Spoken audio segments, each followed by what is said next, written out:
The softest sound in a camp of thousands of men is the quiet scratch of graphite against a thin sheet of paper. It is late spring in the English countryside, a time when the evening air still carries a gentle, damp chill and the scent of hawthorn blooms heavily in the twilight. Across the sprawling, flat expanses of the airfields, row upon endless row of heavy canvas tents sit quietly under the fading sky. The bustling noise of the day, the clanking of gear, the marching boots, the shouted orders, has slowly dissolved into a hushed, reverent murmur. The great engines of the transport planes out on the tarmac are silent, resting in the gathering dark like sleeping giants. Inside the tents, beneath the arched canvas ceilings, young men are waiting. They are soldiers, trained for the sky and the darkness, but tonight, in the quiet intimacy of this final evening, they are simply boys far away from home. The light inside the tents is dim and fragile. It comes from small, shielded flashlights and the warm, amber glow of solitary lanterns hanging from center poles. This light casts long, soft shadows against the canvas walls, illuminating the faces of the men gathered on their canvas cots. The quiet in the air is heavy, but it is not unkind. It is a shared, deeply understood silence. Some men are slowly, rhythmically polishing their boots. Some are meticulously checking the straps of their webbing, over and over again, letting the repetition soothe their minds. But most of them are writing. They sit with their shoulders hunched, drawing their knees up to form makeshift desks. The paper they use is thin, almost translucent in the dim light. It feels impossibly fragile in hands that have been roughened by months of training, hands that have learned to grip cold steel and heavy parachute risers. They hold small wooden pencils or carefully unscrew the caps of fountain pens, staring down at the blank pages, searching the shadows for the right words. Translating the weight of a human heart onto a piece of paper is a difficult thing. And so, they do not write about the vast, dark ocean waiting for them. They do not write about the grim reality of the drop zones, or the heavy clouds gathering over the French coast. Instead, they write about beautifully ordinary things. They build safe, warm shelters out of simple words to protect the people reading them on the other side of the world. They ask about the weather in Ohio. They ask if the corn has been planted in the fields of Iowa, and if the old tractor is still giving their father trouble. They ask if the stray dog that sleeps on the porch in Brooklyn has been fed. They write to their mothers and promise that they are eating well, that they are dressing warmly against the damp English chill, and that there is absolutely nothing to worry about. They try to make their handwriting steady and smooth, looping their letters carefully, so the eyes that read them weeks from now will see only calm confidence, and will not know that the writer's hand trembled, just a fraction, in the cool night air. In one corner of a tent, a young man from a quiet mountain town breathes in the scent of the damp wool blankets, but in his mind, he is smelling the sharp, sweet scent of pine needles baking in the afternoon sun. He closes his eyes for a moment, letting the memory wash over him, before returning his pencil to the page. He writes to his younger brother. He tells him to listen to their parents, to take care of his bicycle, and promises that when he gets back, they will go fishing in the deep creek behind the house. He pours his quiet strength into the graphite, leaving a trail of brotherly love across the pale blue lines. A few cots down, a young husband carefully unfolds a creased photograph he keeps tucked in his breast pocket. The edges are worn soft from being touched 1,000 times. In the picture, a girl with a bright smile is standing in a summer dress, squinting into the sun. He looks at her face for a long time in the amber light. He writes to her about the future. He builds a house of words for them to live in when the world is quiet again. A house with a wide porch, a small garden, and a kitchen filled with morning light. He doesn't say goodbye. He avoids the word entirely. Instead, he says, "I love you, and I will see you soon." He presses a soft kiss to his fingertips and touches the corner of the photograph before tucking it safely back against his chest. This same quiet ritual is unfolding in every tent, across the miles of dark airfields. Thousands of solitary, silent conversations are happening in the dusk. The air is thick with unspoken affection, with memories of Sunday dinners, front porch swings, and the familiar voices of home. Sometimes, the silence is softly broken. A man might stop writing, lower his notepad, and look across the narrow aisle between the cots. He will catch the eye of the soldier sitting opposite him. They are boys from entirely different worlds, one from a bustling city street, the other from a quiet farm at the end of a dirt road, but here, in the dim light of the canvas tent, they are exactly the same. They do not need to speak. They simply offer a slight, slow nod. It is a small, quiet acknowledgement of the shared weight they are carrying. It is a promise, made without words, that they will look out for one another in the dark hours to come. The sensory details of the night blend together into a calming, hypnotic rhythm. There is the soft rustle of a sleeping bag being unrolled. The gentle clinking of a metal canteen against a cup. Somewhere far down the line of tents, the faint, muffled sound of a harmonica drifts through the night air, playing a slow, mournful tune that sounds like a lullaby. There is the steady, rhythmic tapping of a pencil against a chin as a boy thinks of his next sentence. And beneath it all, there is the smell of the camp. A mixture of damp earth, canvas, wool, sharp boot polish, and the faint, sweet scent of tobacco from a carefully cupped cigarette. Time feels strange on this final night. It stretches out, long and heavy with anticipation, yet the minutes seem to slip through their fingers like fine sand.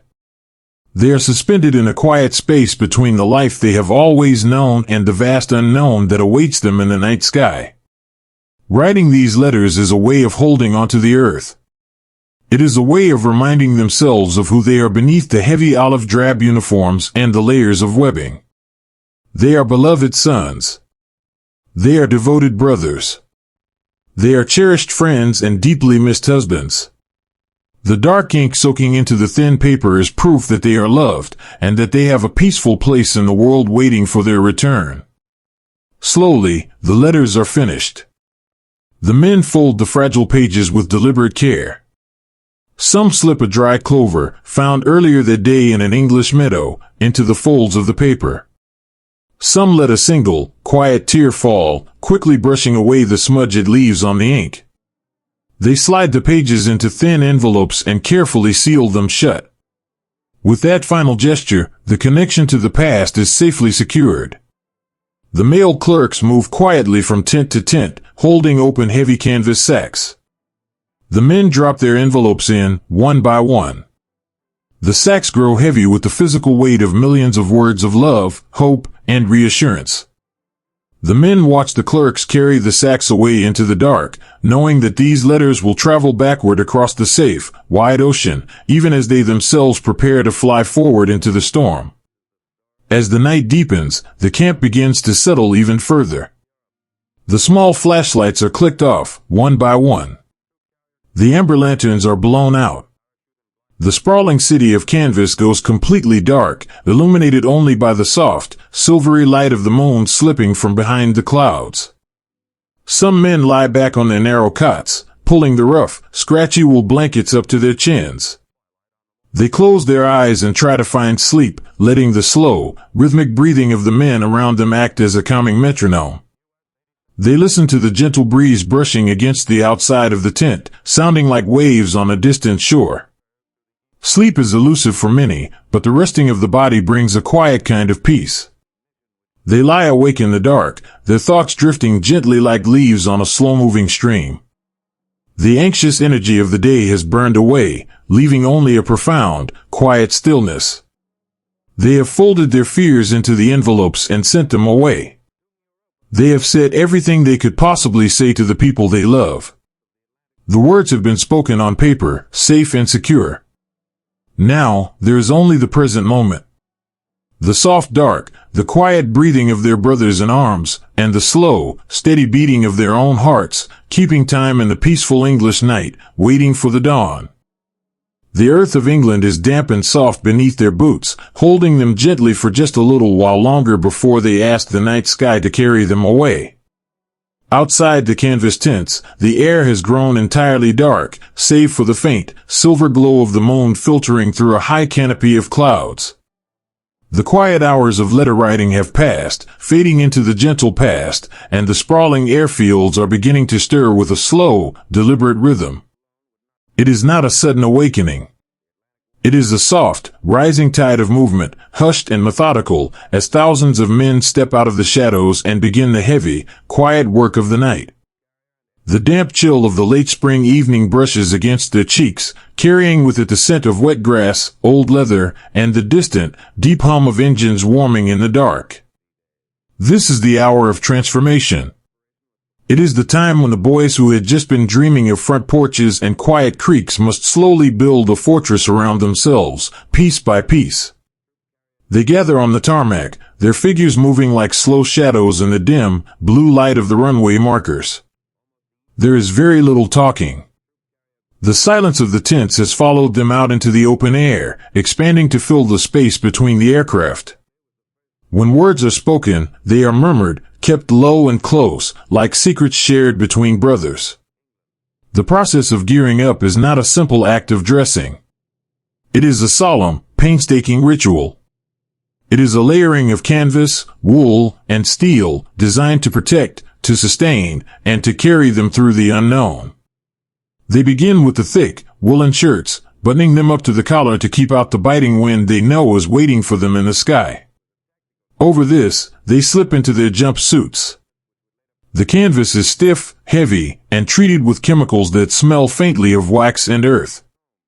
The fabric does not yield easily, it feels like putting on a shell. They tug at the lapels, settling the weight of the material across their shoulders, feeling the sudden, grounding reality of the uniform. Then come the pockets. There are pockets everywhere, on the chest, on the hips, running down the sides of the legs. The men fill them slowly, checking each item with careful, deliberate touches. A small tin of rations. A tightly folded map. A compass, small and cold in the palm of the hand. A spare pair of dry socks, rolled tight. And mixed among these necessary things are the tiny, fragile anchors to the world they are leaving behind. A lucky silver coin slipped into a breast pocket. A small, worn Bible tucked close to the heart. A piece of hard candy wrapped in cellophane, saved from a ration packed days ago.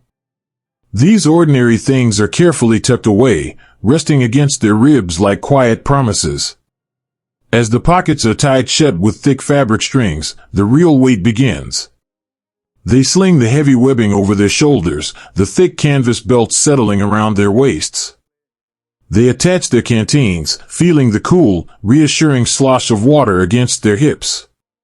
They strap on the small, heavy pouches of medical supplies. Every item they add pulls them closer to the earth. The gear is burdensome, yes, but in the cool, uncertain darkness of the tarmac, there is also something deeply comforting about it. It is an embrace. It is a heavy, physical reminder that they are prepared, that they have what they need to survive, and that they are entirely wrapped in the care and the planning of the men around them. The final, most profound layer is the parachute harness. It is a complex web of thick, unyielding canvas straps and heavy steel buckles. To put it on alone is nearly impossible, and so, the men turn to one another. They stand in pairs, facing each other in the gloom. One man holds the heavy harness, while the other steps into it, trusting his friend to guide the straps over his shoulders and around his legs. Listen to the sounds of this quiet communion. There is the rough scrape of thick canvas against canvas. The soft grunt of a young man pulling a strap tight across his best friend's chest. And then, the heavy, metallic click of a steel buckle snapping into place. Click. Click. Click. It is a steady, rhythmic sound that echoes down the long lines of men. It is the sound of being secured. When the harness is tight, the main canopy is attached to their backs.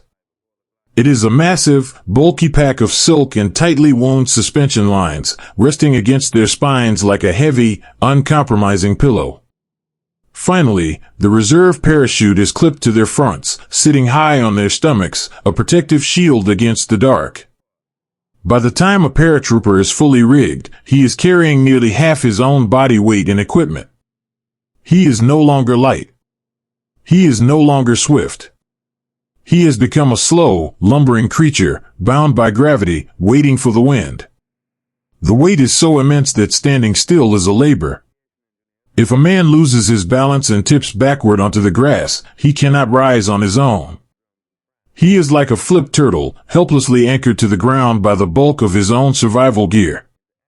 And this, perhaps, is the most beautiful part of the night. Because when a man falls, a hand immediately reaches out in the dark. It is a hand roughened by the same ropes, a hand bearing the same calluses.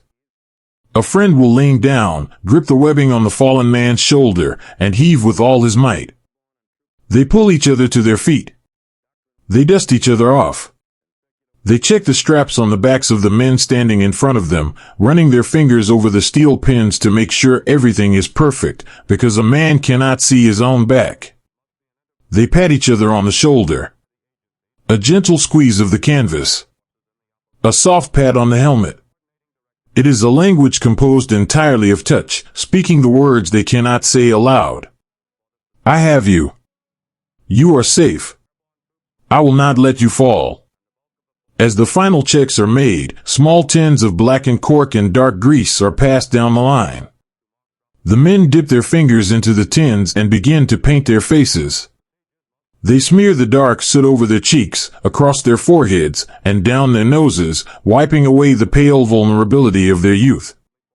They turn to each other, sometimes laughing softly at the strange, shadowed masks their friends now wear.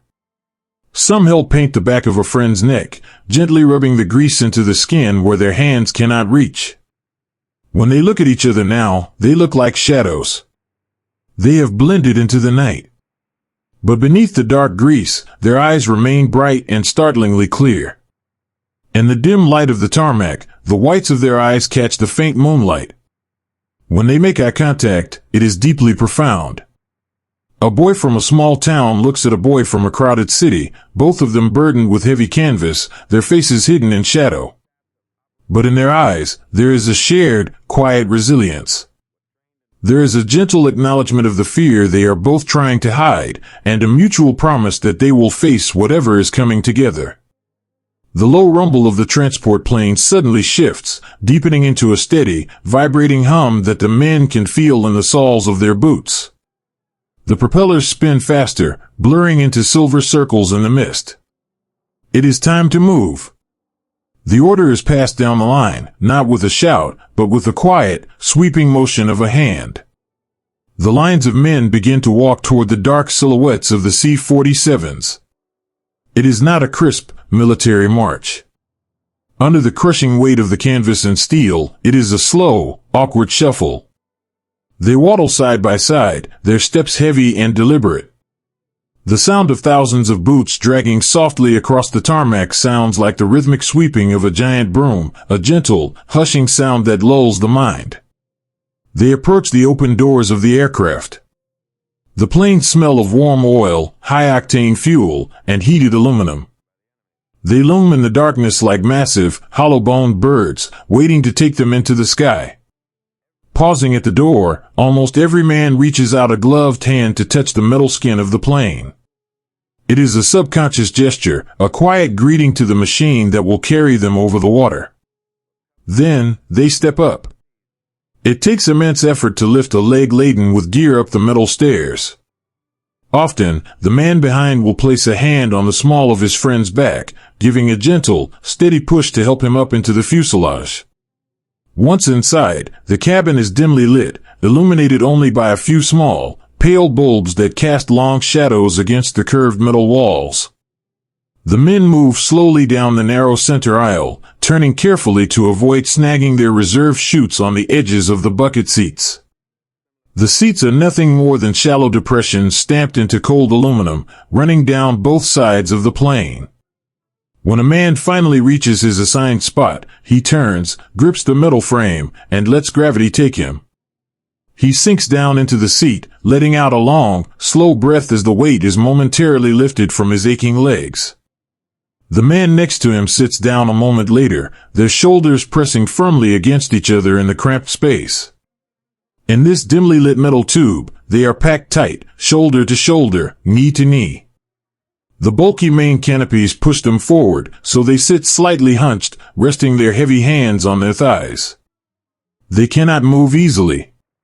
They are encased in their gear, swaddled in canvas, bound by webbing.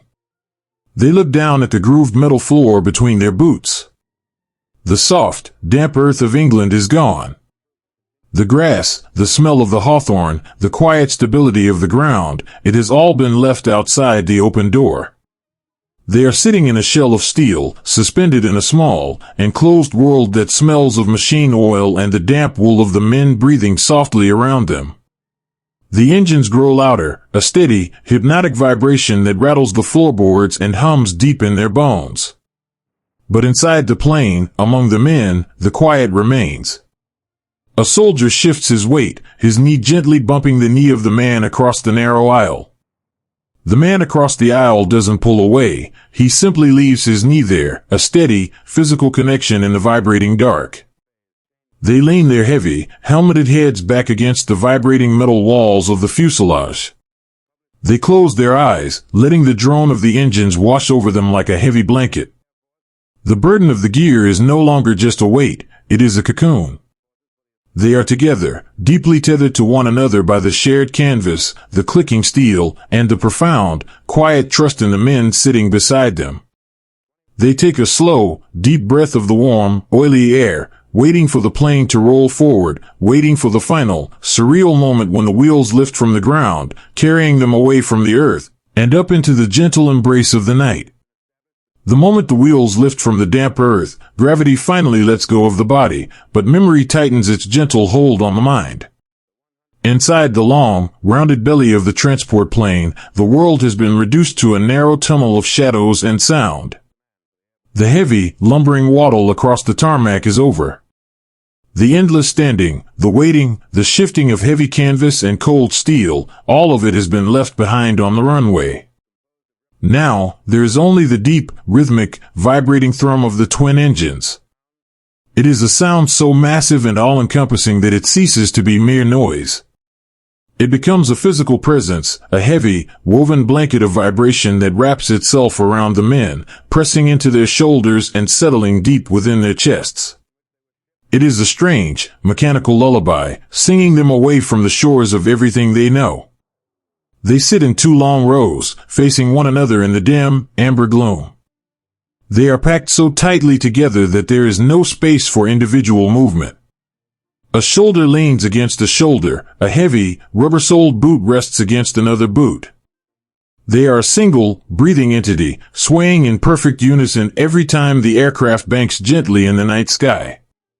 The air inside the cabin is cool and smells faintly of high-octane fuel, warm oil, damp wool, and the sharp, metallic scent of nervous sweat. But even this enclosed air feels strangely comforting, like the familiar smell of a grandfather's old garage on a rainy afternoon. There is no talking. The roaring envelope of the engines makes conversation impossible, but even if the air were completely still, it is unlikely anyone would speak. They have entered a profound, enforced silence. The energy of the day, the nervous laughter, the final checking of gear, it has all dissolved. In its place is a quiet, wistful isolation. Surrounded by their brothers, pressed knee to knee with the men they have trained with for years, each young man is entirely alone with his own thoughts. For those sitting near the small, round windows, or those closest to the open jump door at the rear of the cabin, the view outside is a sudden, breathtaking revelation. They are not flying into a terrifying void. They are flying over a river of moonlight. The clouds have parted just enough to let the moon spill its silver grace across the English Channel. Below them, the dark water is not black, but a deep, shimmering indigo, capped with tiny white crests that look like scattered pearls softly rolling across velvet. The moonlight catches the surface of the sea, creating a wide, luminous path that seems to stretch endlessly toward the horizon. It is a calm, sleeping ocean, indifferent to the heavy metal birds crossing its sky. If a soldier leans his helmeted head just a fraction to look down, he might see the faint, ghostly wakes of the ships below. Thousands of vessels are moving silently through the water, their paths glowing like delicate brushstrokes of white paint on a dark canvas. But from this high up, there is no sound of engines, no shouting of sailors, no clash of steel. There is only a slow, silent procession, beautiful and peaceful in the pale light. The sheer vastness of the sea makes the young men feel incredibly small, yet wonderfully held by the night. Trapped in this cocoon of roaring sound and pale light, the mind begins to wander, drifting gently backward. A boy from the wide, flat plains of the Midwest closes his eyes, and the deep drone of the plane begins to change. It softens. It becomes the low, familiar rumble of a combine harvester working a golden wheat field in the late July heat. He can almost smell the dust and the sweet, dry chaff in the air. He can almost feel the sun on the back of his neck. He breathes in the cool air of the fuselage, holding onto that warm memory like a precious stone in his pocket. Further down the line, a young man who grew up on a rocky coastline stares out at the silver water and listens to the vibration of the hull. In his mind, the sound transforms into the steady, rhythmic crashing of ocean waves against the sea wall. He remembers the feeling of wet sand beneath his bare feet, the taste of salt on his lips, and the soft voice of his mother calling him in for supper as the streetlights flickered to life. The memories are so vivid, so real, that the heavy parachute harness strapped across his chest feels, just for a moment, weightless. They are suspended in a liminal space. They belong neither to the earth they just left nor the land they are flying toward. They are simply floating in the dark. It is a rare, sacred pause. There is nothing left to prepare, nothing left to pack, no orders to follow. The only task required of them right now is to sit, to breathe, and to simply exist. In this quiet suspension, small acts of everyday heroism emerge, not in great leaps of bravery, but in tiny, silent gestures of human comfort. A young soldier, his face smeared with dark grease paint, feels his hands begin to tremble. He folds his hands together tightly, trying to hide the movement in his lap.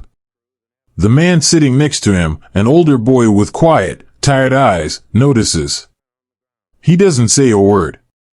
He simply reaches into the deep pocket of his canvas jumpsuit, pulls out a small, foil-wrapped square of peppermint gum, and gently presses it into the trembling hands. It is a peace offering. It is a small piece of ordinary life, handed over in the dark. The younger boy unwraps the gum, places it in his mouth, and the simple, familiar taste of sweet mint grounds him. The trembling stops. Across the narrow aisle, a man reaches up and gently adjusts the heavy strap of the parachute harness cutting into the neck of his sleeping friend. He moves slowly, carefully, making sure not to wake him, offering a small comfort that will go completely unacknowledged, yet matters deeply. These tiny movements are anchors.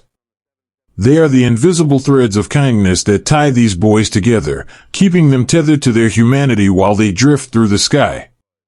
The moonlight filtering through the windows catches the faces of the men. Under the streaks of burnt cork and soot, their features are soft, remarkably young, and deeply peaceful. The heavy helmets cast shadows over their eyes, turning them into gentle phantoms. Many have given in to the exhaustion of the long day. The hypnotic vibration of the plane acts as a cradle, rocking them into a shallow, dreamless sleep. Their chins drop heavily onto the canvas bulk of their reserve parachutes. They breathe in a slow, collective rhythm.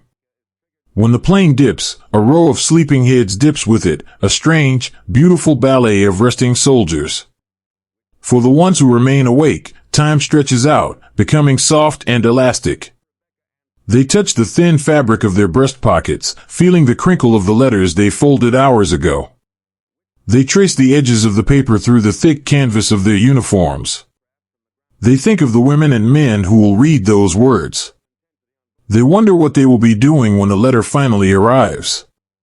Will she be standing at the kitchen sink, wiping her hands on a cotton apron? Will he be sitting on the porch, reading the evening paper? They send quiet, wordless prayers out into the slipstream, asking the night wind to carry their love safely across the water. They find comfort in the physical presence of the things they carry. A thumb absent-mindedly rubs the smooth, worn edge of a silver coin. A hand rests gently on the small, leather-bound Bible tucked securely over a heart. These objects are talismans, tiny fragments of home that hold an immense, quiet power. They are reminders that there is a world beyond this metal tube, a world of soft beds, warm meals, and gentle mornings. If you were to walk down the narrow aisle of the plane in this moment, brushing past their heavy knees, you would not feel fear. You would feel a profound, heavy patience. You would feel the quiet dignity of young men who have accepted their path, who have made their peace with the night, and who are now simply waiting for the end of the journey. They are sailing across a river of moonlight, carried by the deep hum of the engines. Outside the thin metal walls, the air is cold and the ocean is vast, but inside, there is a warmth born of shared presence. There is a quiet reliance on the man to the left, the man to the right, and the steady, unbreakable bond that holds them all together. The silver water continues to slip away beneath them. The coast of France is still a distant shadow, hidden somewhere in the darkness ahead. But for now, in these precious, suspended hours, they are safe. They are held in the humming belly of the plane, rocking gently in the night sky, drifting peacefully through the moonlight, breathing softly in the dark. The silver light of the moon does not last forever. Sometimes, the sky simply closes its eyes. For a long while, the journey across the water has been a peaceful one, a quiet suspension between the damp fields of England and the shadowed coast of France. The young men have rested in the humming belly of the plane, lulled into a gentle trance by the rhythmic vibration of the engines and the pale, luminous glow reflecting off the ocean below. They have been flying in a grand, unseen procession, comforted by the knowledge that they are surrounded by thousands of others, all moving together through the night. But as the coastline draws near, the air begins to change. The cool, dry draft whistling softly through the cracks of the metal fuselage takes on a sudden, heavy dampness. The moonlight, which had poured so freely through the small, round windows, begins to pale, softening at the edges until it is nothing more than a frail, milky blur. And then, quite suddenly, the light is gone entirely. They have reached the clouds. It is not a gentle mist, but a vast, towering wall of dense, gray vapor resting heavily over the land. The transport plane, a heavy bird of olive drab and painted steel, plunges directly into the thick of it. In an instant, the world outside the aircraft vanishes. The vast, starry sky is swallowed whole. The shimmering river of the sea is erased. Where there had been a clear, open night, there is now only a deep, impenetrable gray. Inside the cabin, the sudden darkness is profound. The few small, pale bulbs glowing along the ceiling suddenly seem incredibly fragile, their amber light struggling to push back the heavy shadows that crowd the narrow aisle. The mist finds its way inside, slipping silently through the open jump door at the rear of the plane. It curls around the heavy, rubber-soled boots of the men sitting nearest to the back, bringing with it the smell of cold rain, wet earth, and the ancient, salty breath of the sea. The sound of the engines changes, too. Out in the open air, the roar had been sharp and clear, but inside the cloud, the moisture thickens the air, muffling the mechanical drone into a low, heavy, pulsating hum. It sounds as though the plane is swimming deep underwater. The aircraft shudders slightly, a soft, rolling motion as it navigates the dense, uneven currents of the fog. For the men sitting shoulder to shoulder in the dim light, the sudden shift is deeply disorienting. The comforting illusion of stillness is broken. They are no longer floating, they are moving blindly through a heavy, gray curtain. Those who had been dozing, their chins resting softly against their reserve parachutes, open their eyes, blinking slowly in the gloom. They look toward the windows, but the glass is completely opaque, coated in a fine layer of silvery condensation. If a man wipes his gloved hand across the pane, he sees nothing but the churning, dark mist pressing right up against the aircraft. He cannot even see the wingtip of his own plane. With that realization comes a quiet, heavy isolation. Just moments ago, they were part of a massive armada, a great flock of canvas and steel filling the sky. Now, the formation is broken apart by the weather. The pilots can no longer see the faint, blue formation lights of the planes flying beside them. To avoid colliding in the dark, they must fan out, scattering into the gray void. The comforting presence of the other aircraft is gone.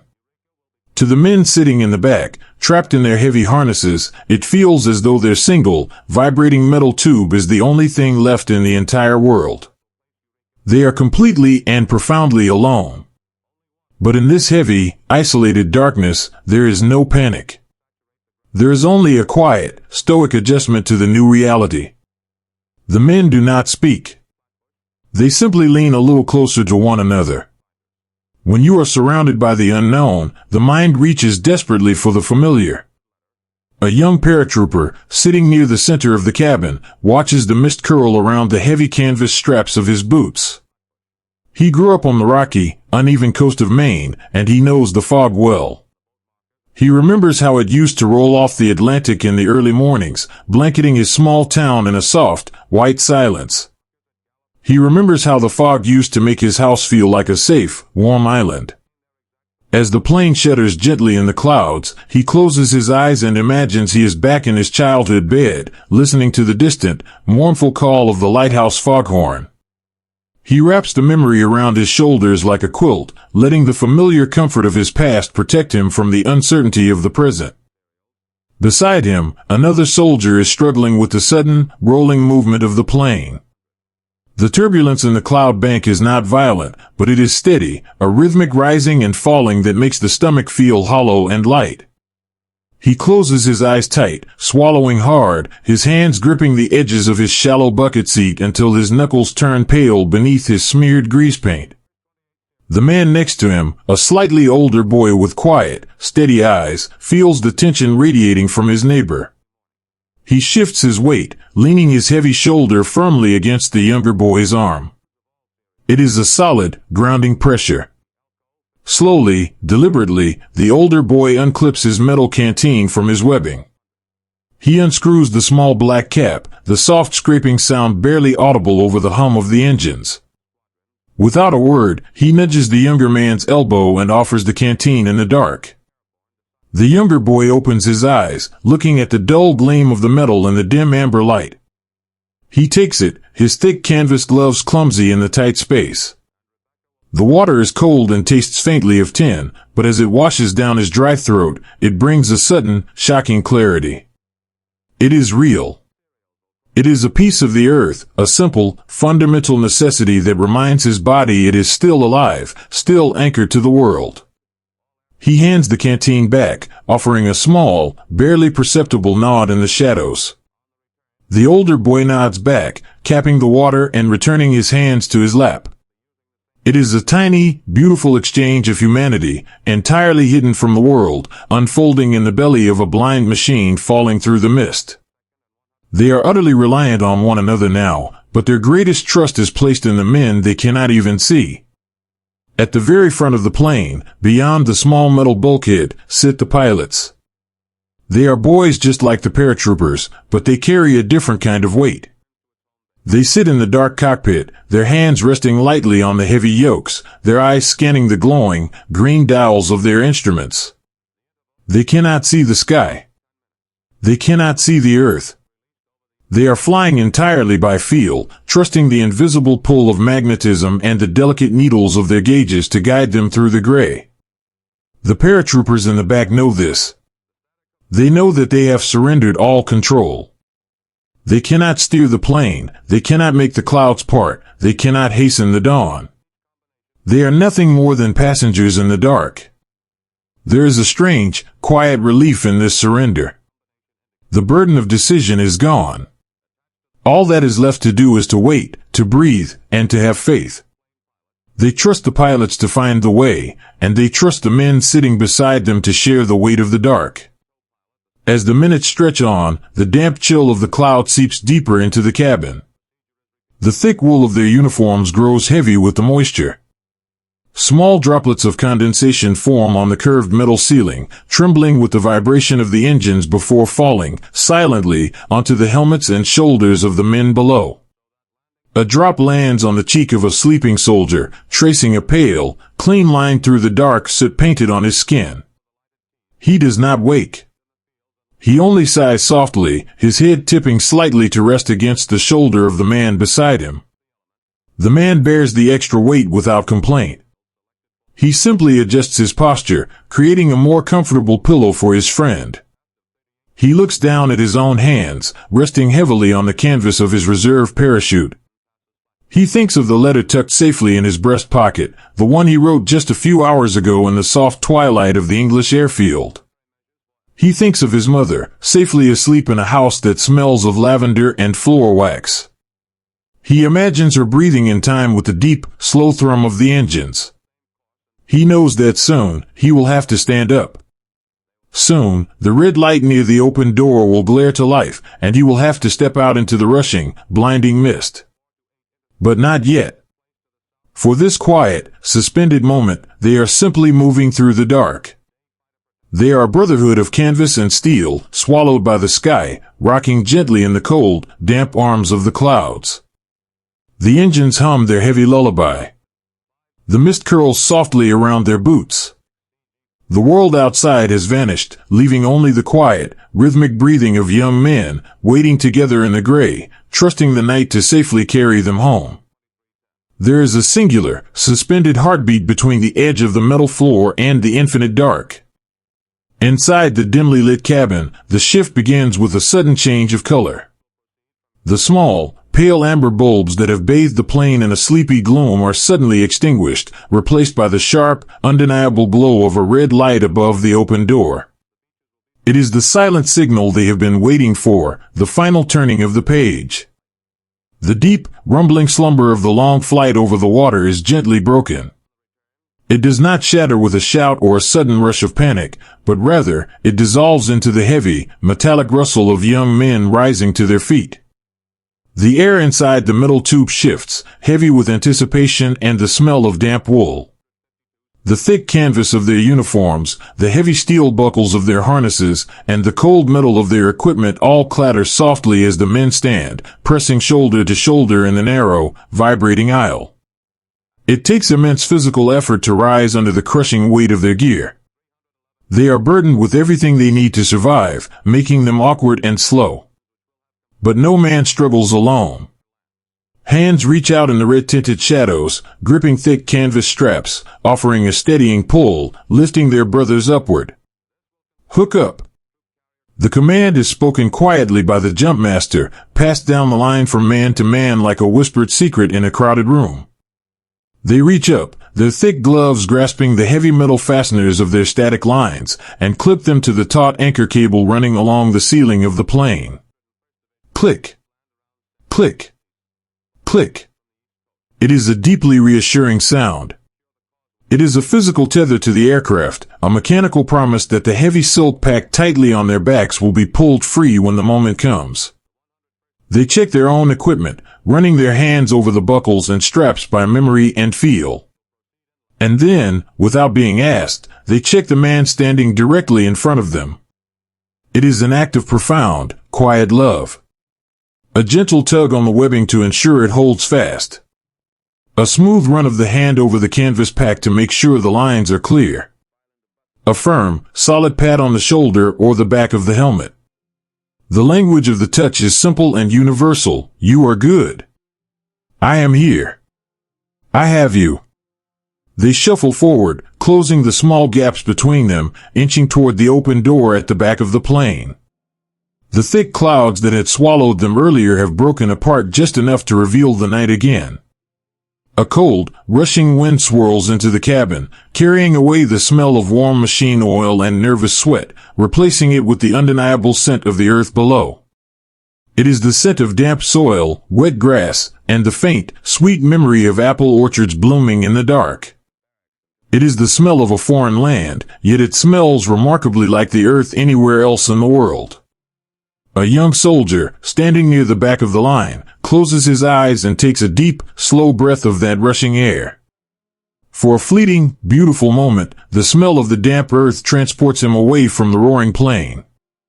It reminds him of his grandfather's farm in upstate New York, of quiet autumn evenings standing on the porch, listening to the crickets and feeling the soft crunch of dew-soaked grass beneath his boots. He holds that memory tightly, wrapping it around his heart like a protective blanket as he inches closer to the edge. Suddenly, the red light vanishes. In its place, a small, bright green bulb glows to life. It is time. Go.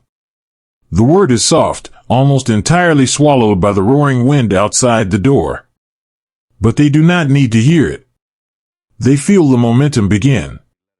The line starts to move. It is a steady, rhythmic march toward the void. There is no hesitation, no pausing to look down into the dark. They look straight ahead, focusing only on the dark helmet and the broad canvas back of the friend stepping out before them. They move as one long, continuous chain of unwavering trust, stepping toward the open sky. When a man reaches the edge of the door, he pivots sharply. He places his hands flat against the cold metal frame of the aircraft, feeling the deep vibration of the engines one last time, and steps out into the rushing blackness. For one chaotic, breathless second, there is nothing but the violent, deafening roar of the slipstream. The wind tears at their heavy clothes, wild and untamed, tossing their bodies into the night like leaves pulled from a branch. The plane rushes away from them, a massive dark shadow disappearing into the mist. And then, there is a sharp, sudden tug. The static line reaches its end. The canvas pack on their back bursts open. With a sound like a heavy sail catching a sudden, perfect gale, the great silk canopy blooms in the dark. The opening shock is a fierce, breathless embrace, pulling them upright, arresting their rapid fall. And then, as quickly as the chaos began, it vanishes completely. The sudden silence of the open sky is perhaps the most beautiful and startling thing they have ever experienced. The roaring drone of the transport plane fades instantly into the distance, leaving them suspended in a profound, oceanic quiet. The fierce, tearing wind becomes a gentle, whispering breeze that cools their flushed faces and brushes softly against the thick suspension lines. They look up, and in the faint moonlight filtering through the broken clouds, they see the massive, comforting dome of their parachute.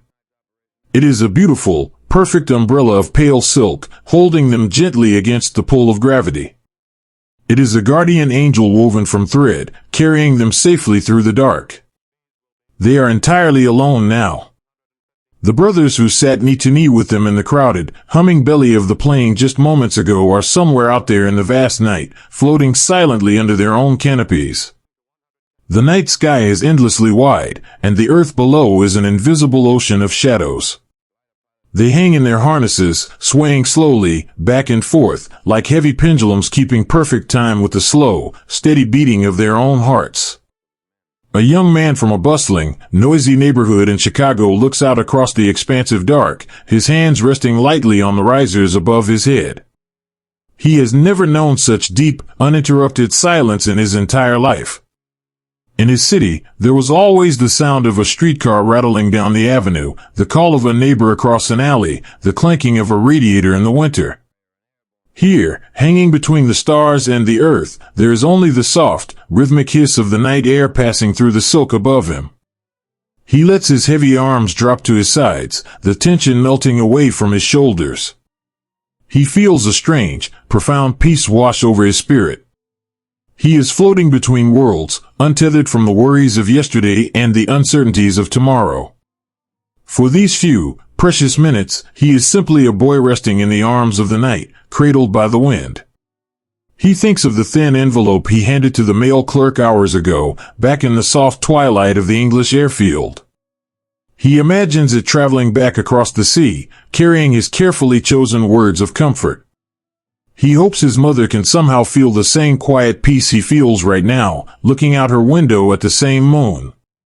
He reaches up and touches his chest, right over his heart, feeling the reassuring bulk of the small pocket testament his father gave him before he left home. It is a gentle, comforting pressure beneath the heavy canvas.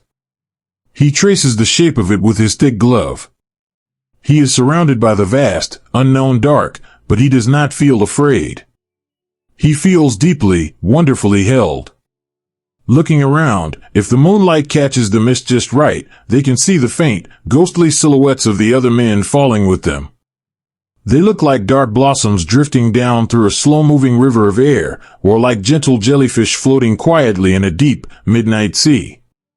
There is a strange, quiet camaraderie in seeing those distant shapes. They cannot speak to one another, they cannot reach out a hand, but they know they are sharing this incredible, serene isolation together. Below them, the earth remains a secret waiting in the shadows. They cannot see the flooded fields, the dense, ancient hedgerows, or the sleeping stone houses of the French villages. They can only feel the land rising up to meet them in the subtle, shifting changes of the air. The scent of the wet grass and the dark soil grows stronger with every passing second. The mist begins to feel thicker, cooler against their soot-stained cheeks.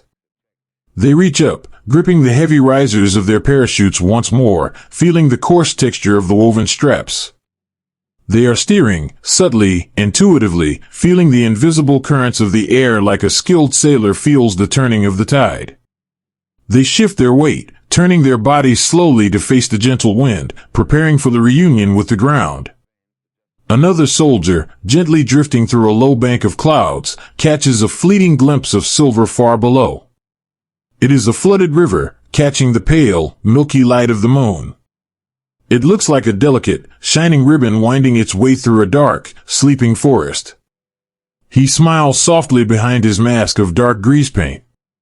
It is a profoundly beautiful sight, a quiet reminder that even in the midst of shadows, even in the unknown, there is light to be found. He flexes his knees slightly, preparing his body for the return to the earth.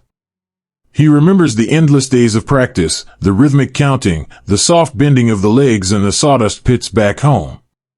But here, in the quiet reality of the night, it does not feel like a military drill. It feels like a gentle, inevitable embrace from the world below.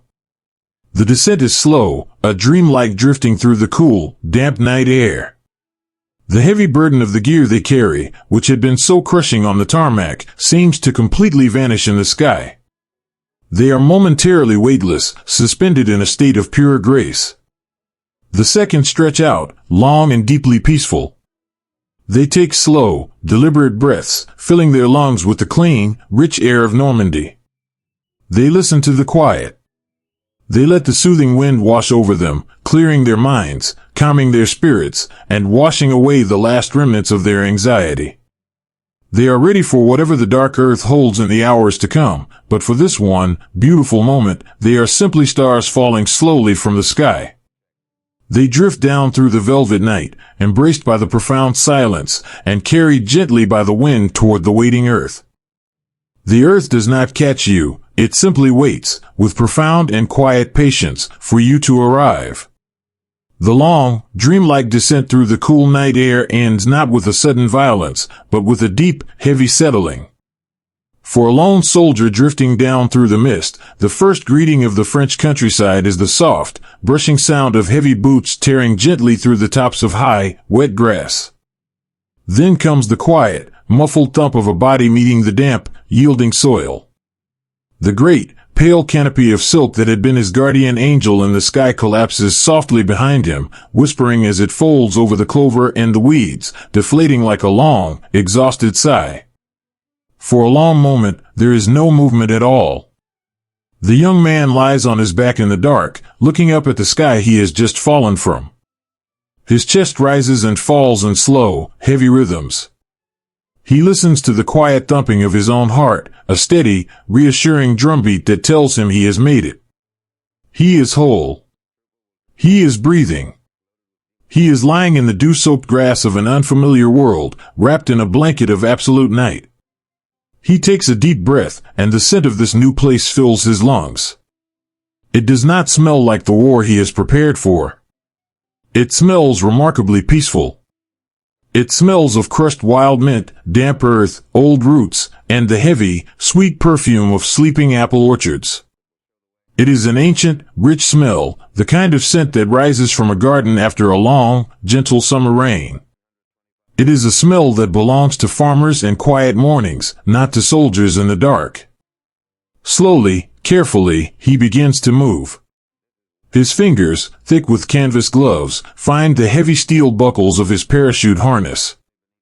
The metal is cold against his touch. Click. Clack. The sounds are small, but in the vast, sleeping silence of the fields, they seem to echo like dropped coins in a quiet church.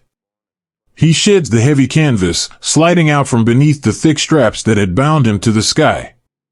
With the harness gone, a sudden, floating lightness washes over his limbs, but it is quickly replaced by a heavy, profound sense of vulnerability.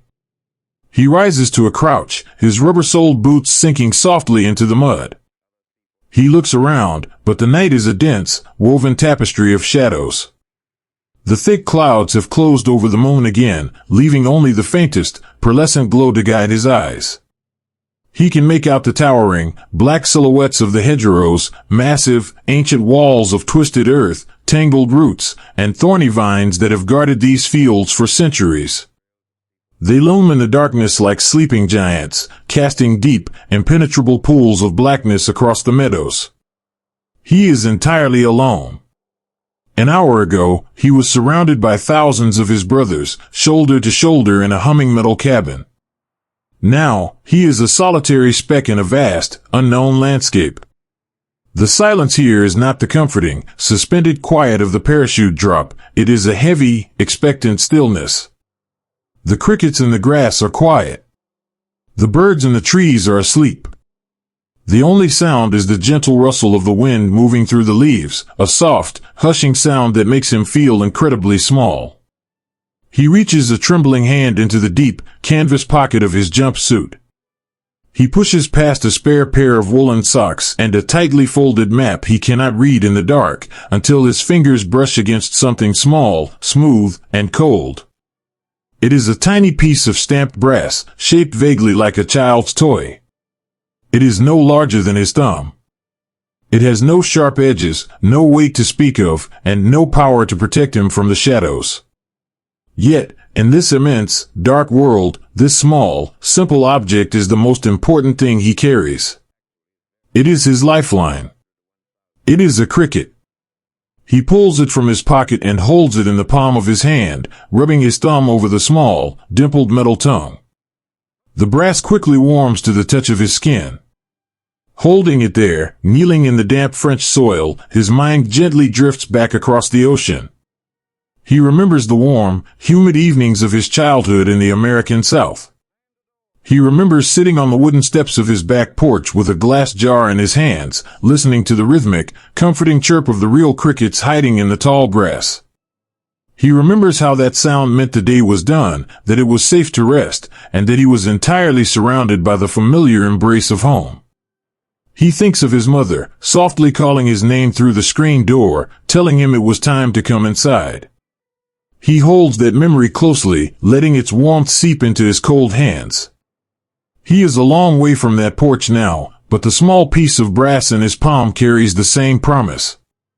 It is a promise that out there, somewhere in the terrifying dark, there is a friend. Suddenly, the stillness of the night is broken. It is a tiny sound, no louder than a breath, but his ears catch it instantly.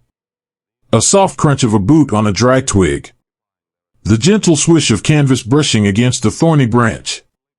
The sound comes from the deep shadows of the hedgerow, just a few dozen yards away. His heart leaps into his throat, fluttering like a trapped bird. He freezes, his breath caught tight in his chest. His eyes strain into the darkness, trying to pull a shape from the gloom. He sees nothing, but he can feel a presence. Someone, or something, is moving slowly, deliberately, through the brush. He tightens his grip on the small brass cricket. His thumb rests heavily on the metal dimple.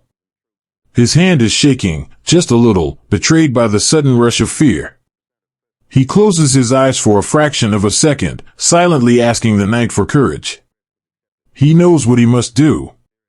He knows the rule. He must speak first into the dark, using a language made entirely of sound.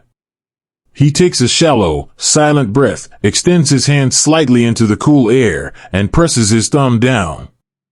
Snap-clack. The metallic click is sharp, unnatural, and piercing. To his nervous ears, it sounds as loud as a slamming door. It cuts through the velvet night, traveling across the damp grass, slipping into the tangled vines of the hedgerow, and carrying his quiet plea into the unknown. I am here. Are you a friend? Then comes the waiting. It is an agonizing, beautiful, suspended moment in time. The seconds stretch out like pulled honey. The silence rushes back in, heavier and deeper than before. He kneels in the mud, barely daring to breathe, listening so intently that his ears begin to ring. His mind races. Did they hear it? Was it too quiet? Was it too loud? What if the shadow moving in the brush does not know the answer? He waits. He listens to the wind. He listens to the blood rushing in his own ears. The darkness feels immense, pressing against his shoulders, demanding an answer. And then, from the absolute blackness of the trees, comes the reply. Snap-clack.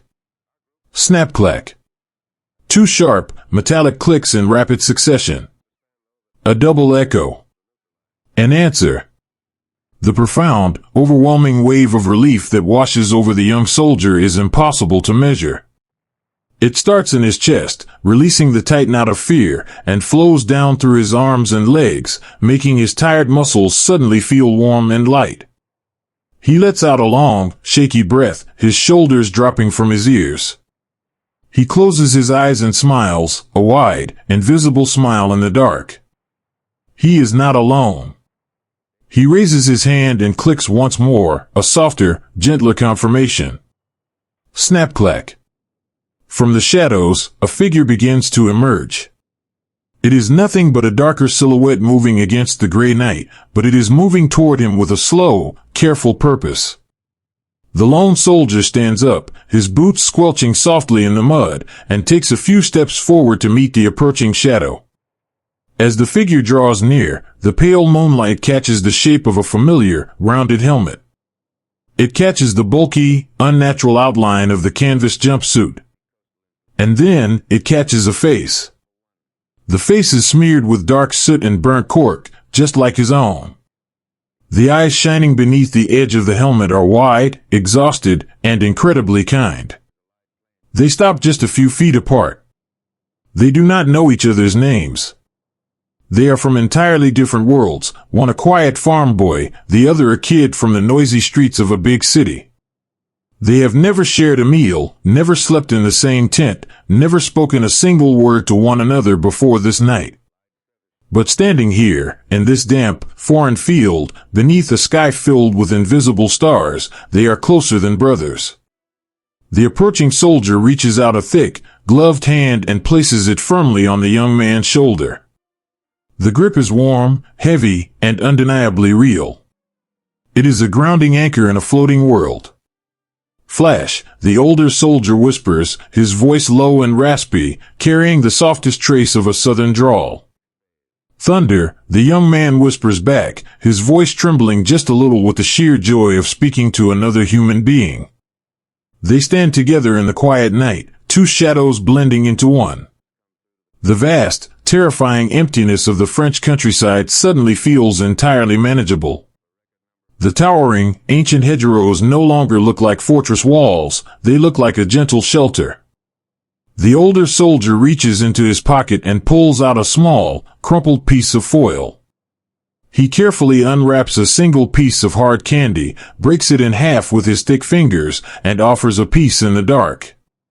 The young man takes it, tasting the sharp, sweet flavor of cherry. It is a simple, beautiful communion. A shared moment of quiet resilience. They do not speak of the fear they just felt. They do not talk about the vast ocean they crossed, or the brothers who are still falling through the sky. They simply chew the sweet candy, listening to the soft rustle of the wind in the apple trees, drawing strength from the steady, rhythmic breathing of the man standing beside them. The young soldier slips the small brass cricket back into his pocket, letting his fingers linger on the smooth metal for just a moment longer. It has done its job. It has bridged the terrifying gap between isolation and belonging. With a gentle nod, the two men turn together, facing the deep shadows of the fields. They begin to walk, their boots moving in silent unison through the wet grass. The night is still dark, and the road ahead is completely unknown. But the fear has softened, replaced by a quiet, steady comfort.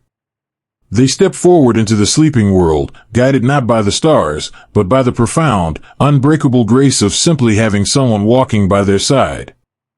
To be lost in the dark is a terrifying thing, but to be lost together is the quiet beginning of a family.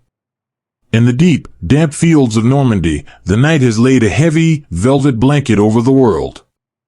The scattered paratroopers who tumbled from the sky like autumn leaves are beginning to find one another in the mist.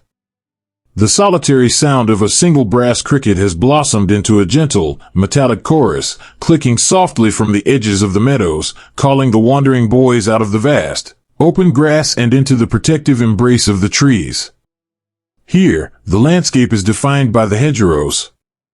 They are not simply bushes or fences. They are massive, ancient walls of packed earth and stone, woven through with centuries of tangled roots, thick brambles, and towering oak and ash trees. To a soldier falling from the sky, they had looked like dark, menacing fortresses dividing the land. But now, standing on the soft, mossy earth beside them, the men realized these towering walls of green and brown are the greatest sanctuaries they could ever ask for. The hedgerows cast long, deep shadows that hide the men from the open sky. The thick canopy of leaves overhead catches the falling dew, acting as a great, living umbrella. The massive roots reach out from the banks like strong, quiet arms, offering small hollows and dry nooks where a weary boy can press his back against the solid earth and simply breathe. They gather slowly, moving like phantoms along the base of these ancient walls. A pair of men walking through the damp clover hears a soft rustle in the brush ahead. They freeze, the breath catching in their throats, until the quiet, unmistakable snap-clack of a toy cricket cuts through the gloom. They answer in kind. A moment later, 2 more shadows emerge from the mist to join them. Then 3 more. Then a handful. They come from different planes, different skies, and entirely different lives. In the daylight, back on the manicured lawns of the training camps, they had belonged to specific companies and precise regiments. They had worn different insignias and followed different officers. But here, in the dim, pearlescent glow of a cloud-covered moon, those distinctions gently wash away. They are stripped of their labels, left only with the heavy canvas of their uniforms, the dark soot smeared across their cheeks, and the shared, profound relief of finding another beating heart in the dark. They huddle together beneath the sweeping branches of an ancient oak tree, becoming a small, quiet congregation in the wilderness. The silence they share is not empty, it is thick with unspoken understanding. They do not ask for names. Names belong to the world they left behind. Instead, they learn who the man next to them is through the language of small, silent gestures. A boy who looks no older than 17 sits with his knees pulled tightly to his chest. He is shivering, though the night air is mild. It is the deep, uncontrollable trembling of a body that has just plummeted through the dark and survived. He has lost his helmet somewhere in the flooded fields, leaving his head bare to the damp chill. Beside him sits an older soldier, a man whose face carries the quiet, steady lines of a life lived outdoors. The older man does not speak. He simply reaches into his deep, canvas pocket and pulls out a dark, woolen knit cap. It is his own spare, carefully packed by his wife weeks ago. He leans over and gently presses it into the young boy's hands. The young soldier looks down at the wool, feeling its rough, familiar texture. He pulls it over his cold ears. It smells faintly of dry cedar and the ghost of lavender soap, a scent so purely reminiscent of home that it brings a sudden, hot sting of tears to his eyes. He wipes them away quickly, hidden by the shadows, and offers a small, trembling nod to the man beside him. The older soldier nods back, resting a heavy, reassuring hand on the boy's shoulder for just a moment, anchoring him to the earth. Further down the line of the hedgerow, 3 men are kneeling in the dirt, their heads bowed together under the drape of a heavy canvas raincoat. They have created a tiny, enclosed tent to hide themselves from the world. Beneath the canvas, they strike a single, wooden match. The small flame flares to life, casting a warm, golden, flickering glow across their faces. They have opened a map, intending to find their place in this strange land. But in the brief, beautiful life of that match, they do not look at the paper. They look at each other. They see the wide, exhausted eyes, the smudges of dark grease paint, the pale dust of the French soil clinging to their eyebrows. In that fragile amber light, they recognize their own fear and their own resilience, mirrored perfectly in the faces of strangers. The match burns down, warming the fingertips of the man holding it, before he gently blows it out. The darkness rushes back in under the canvas, but the men feel infinitely safer. They have seen the humanity sitting beside them. They fold the map away in the dark, knowing that for now, the only direction that matters is staying together. Comfort comes in the smallest of ordinary things. A soldier reaches into his webbing and pulls out a single cigarette. It is slightly bent, having survived the crushing weight of the parachute harness. He cannot light it. A glowing ember in the dark would be a beacon, a dangerous star in the blackness. But he does not want to smoke, he simply wants the memory of the ritual. He places the dry paper between his lips, breathing in the rich, earthy scent of the unlit tobacco. He hands the pack to the shadow sitting next to him. The stranger takes one, placing it between his own lips with a quiet sigh. They sit shoulder to shoulder against the roots of the tree, breathing the night air through the unlit tobacco. It reminds them of summer evenings sitting on the bumpers of old cars, of the quiet moments after a long day of work in a factory, of grandfathers on front porches watching the fireflies. It is a tiny piece of normal life, a fragile bridge built out of paper and dried leaves, connecting this damp, foreign field back to the peaceful world they are fighting to return to. As they sit, listening to the gentle drip of dew falling from the high leaves onto the soft moss, they become aware of the sheer weight of what they are carrying inside their pockets. A soldier rests his hand against his chest, feeling the crinkle of the thin paper envelope tucked inside his jacket. It is the letter he wrote hours ago, filled with reassurances and quiet love. He looks down the line of men huddled in the shadows of the hedgerow. He realizes that every single one of them carries a letter just like his. Every chest breathing softly in the dark is holding onto a piece of paper that binds them to a mother sitting by a radio, a wife sleeping in an empty bed, or a father staring out a window into the night. They are an army of beloved sons, carrying the fragile hopes of thousands of homes across the ocean. This shared vulnerability does not make them weak, it forms an unbreakable armor around their spirits. The boy sitting to the left is no longer a stranger, he is the guardian of a mother's prayer. The man sitting to the right is the keeper of a wife's entire future. They realize, in the quiet depth of the night, that they must protect one another not just because they wear the same uniform, but because they are all carrying the hearts of the people they left behind. The ancient trees above them sigh softly in the night wind. If these trees had memories, they would know centuries of passing seasons, of quiet farmers walking these lanes, of children playing in the sun-dappled shade.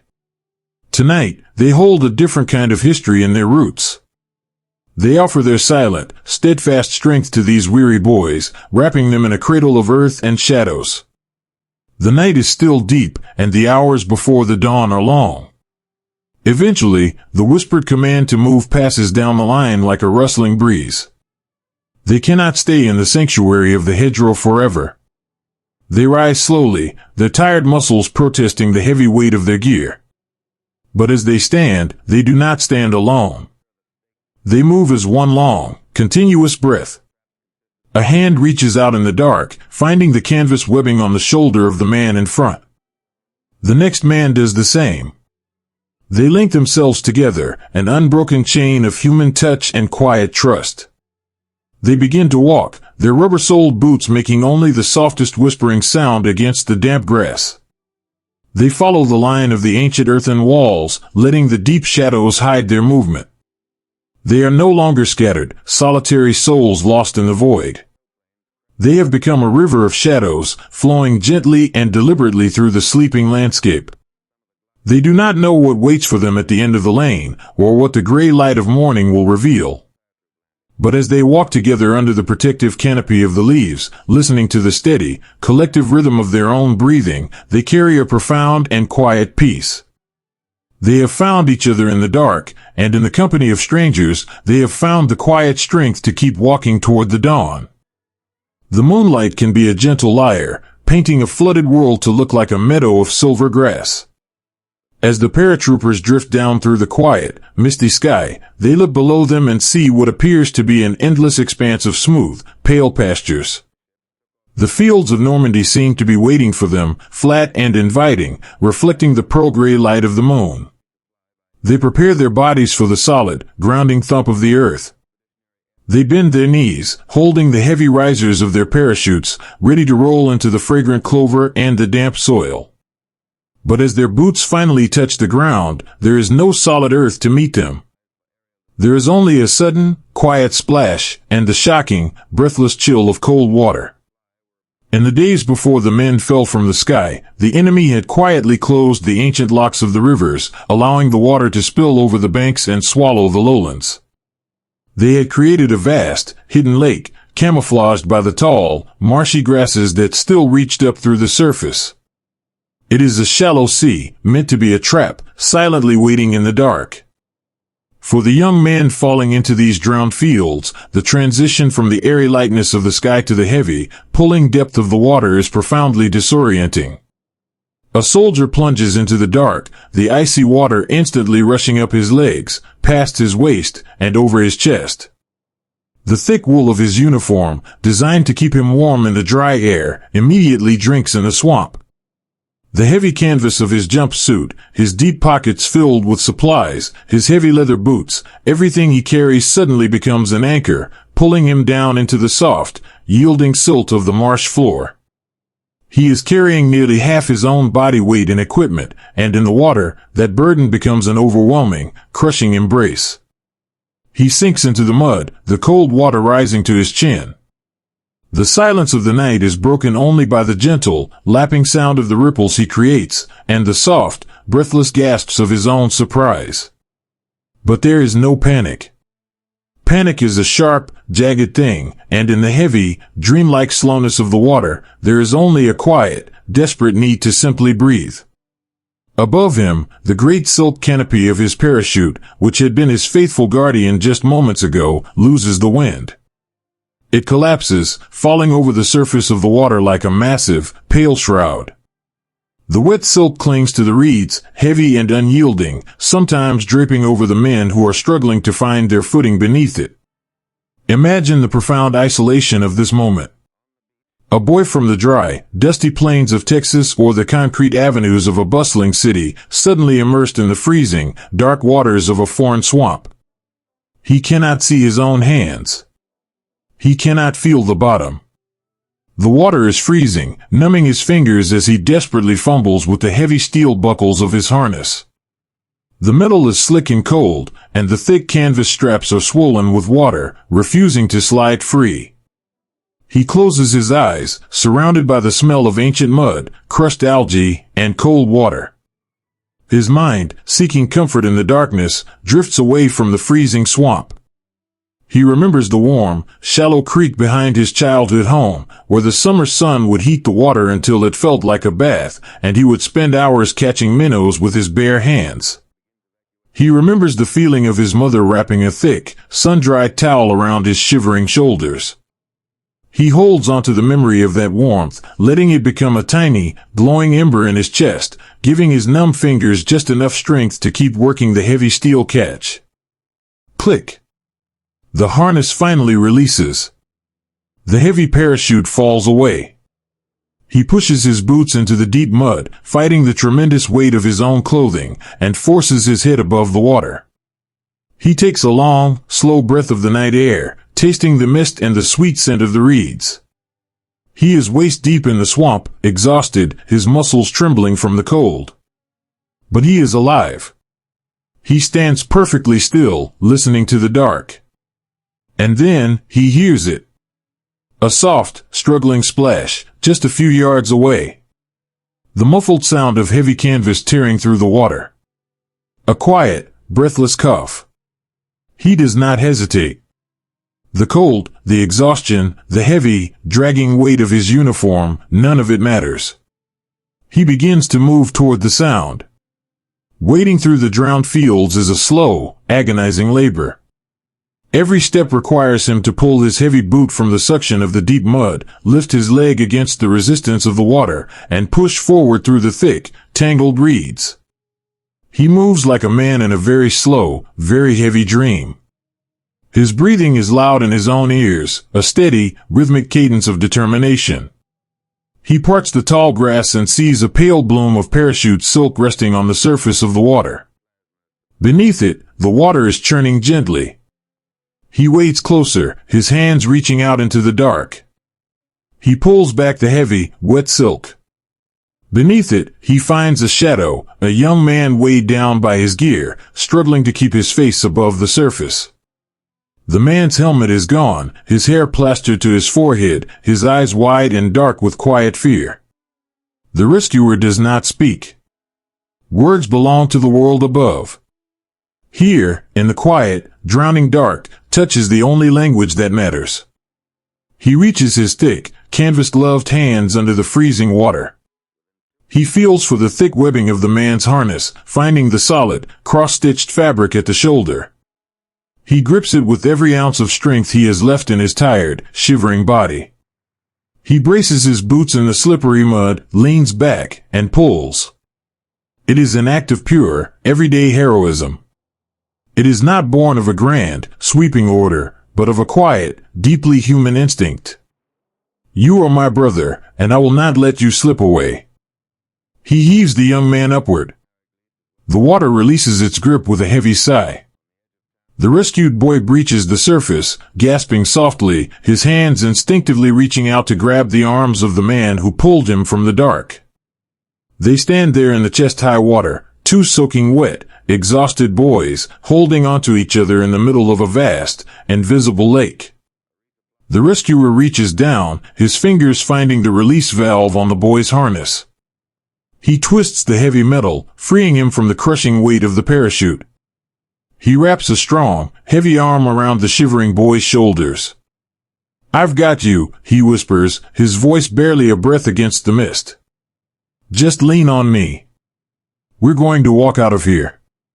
They begin the slow, grueling journey toward the shadows of the trees. They move together, a clumsy, three-legged creature dragging itself through the swamp. When one stumbles in a hidden rut, the other holds him up. When the freezing water makes their legs cramp and refuse to bend, they stop, leaning their weight against each other, sharing the faint, fragile warmth of their bodies until they can move again. It takes an eternity to cross the short distance to the hedgerow, but finally, the water begins to drop. It falls from their waists, to their knees, to their ankles. They drag themselves out of the flooded meadow and collapse onto a small, elevated island of mossy earth at the base of an ancient willow tree. They lie on their backs, staring up at the dark, tangled branches, their chests heaving, their breath rising in pale clouds of steam.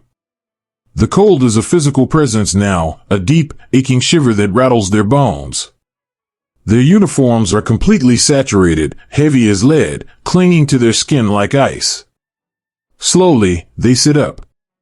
The quiet resilience of the human spirit begins to quietly assert itself in the dark. They cannot build a fire. They cannot call for help. They can only rely on themselves, and on each other.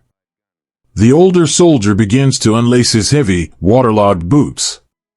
He pulls them off, pouring the cold water onto the grass. He peels off his thick, woolen socks, wringing them out with his numb hands until the water stops dripping, and pulls them back onto his freezing feet. The younger boy watches him, and slowly, quietly, begins to do the same. It is a shared ritual of survival, a small, practical act that pushes back against the despair of the cold. The younger boy reaches a trembling hand into his breast pocket. He pushes past the heavy, wet canvas, his fingers searching for the thing he holds most dear. He pulls out a small, folded square of paper. It is the letter he wrote in the soft twilight of the airfield, just hours ago. The water has seeped into the pocket, soaking the thin paper through. In the pale moonlight, he carefully, delicately unfolds it. The ink, which he had applied with such care, has bled. The perfectly formed letters, carrying his hopes, his reassurances, and his love for the girl waiting for him in a quiet town in Ohio, have washed away into soft, blue, watercolor blurs. The words are gone. A heavy sadness settles in his chest, a sudden, quiet grief for the ruined paper. But as he holds the damp, fragile square in his cold hands, the man sitting beside him leans over. The older soldier looks at the ruined letter, then looks at the young boy's face. He reaches out and gently taps the boy over the heart. The gesture is entirely silent, but the meaning is profoundly clear. The words are washed away, but the love is not. The love is still in there. It is the thing that kept you breathing in the water. It is the thing that will keep you warm in the dark. The boy looks at the older soldier, a slow, gentle understanding washing over his tired eyes. He nods, a small, fragile smile touching the corners of his mouth. He carefully folds the damp, blurred paper and tucks it safely back into his pocket, close to his chest. It no longer matters that the ink is gone. The paper is still a tether to the world he loves, a quiet promise that he will endure. They sit close together, pulling their heavy, wet knees to their chests, pressing their shoulders against one another to share what little body heat they have left. The night air brushes against their damp uniforms, making them shiver in unison. But in the shelter of the ancient tree, surrounded by the vast, dark waters that try to claim them, they are profoundly safe. They listen to the quiet ripple of the wind across the flooded fields. They think of the brothers who are still out there, wading through the reeds, pulling each other from the cold. They are exhausted, they are freezing, and they are lost in the shadows of a foreign land. But they have survived the drowning fields. They have found the extraordinary, quiet strength to carry each other through the deep. And as they rest against the roots of the willow, holding the silent, washed-away memories of home in their pockets, they wait, with quiet and unbreakable patience, for the warmth of the coming dawn. A village breathes differently than a forest, it sighs with the quiet weight of sleeping lives. The small band of soldiers has left the soft, yielding mud of the flooded fields and the deep, tangled shadows of the ancient hedgerows. They have walked through the wilderness of the night, guided only by the faint, pearlescent glow of the moon hidden behind heavy clouds, and now, the earth beneath their boots begins to change. The damp grass gives way to packed dirt, and the packed dirt slowly yields to the hard, uneven geometry of ancient stone. They have found a road, and the road has led them into a sleeping town. To step onto these cobblestones is to cross a profound and invisible threshold. Out in the meadows, the world was wild and unshaped, a vast sea of dark leaves and cold water. But here, the night is framed by the heavy, deliberate hands of generations. The narrow, winding street is lined with tall houses made of thick, gray stone. The roofs are covered in overlapping slates that shine faintly with the midnight dew, looking like the dark, resting scales of a sleeping dragon. The men slow their pace, their bodies instinctively recognizing the fragile sanctity of the space they are entering. They have become ghosts. Walking quietly in the heavy gear of war is an agonizingly slow and deliberate art. Every man is burdened with the clinking, shifting weight of canvas pouches, thick leather belts, metal canteens, and cold steel. To run would be to announce their presence to the entire world, and so, they do not run. They glide. They step carefully, placing the thick, rubber soles of their jump boots gently onto the rounded tops of the cobblestones, rolling their weight forward from heel to toe to muffle the sound. Pad. Pad. Pad. The sound of their footsteps is nothing more than a soft, rhythmic heartbeat echoing against the stone walls. They walk in a single, silent line, clinging to the deep shadows cast by the eaves of the houses.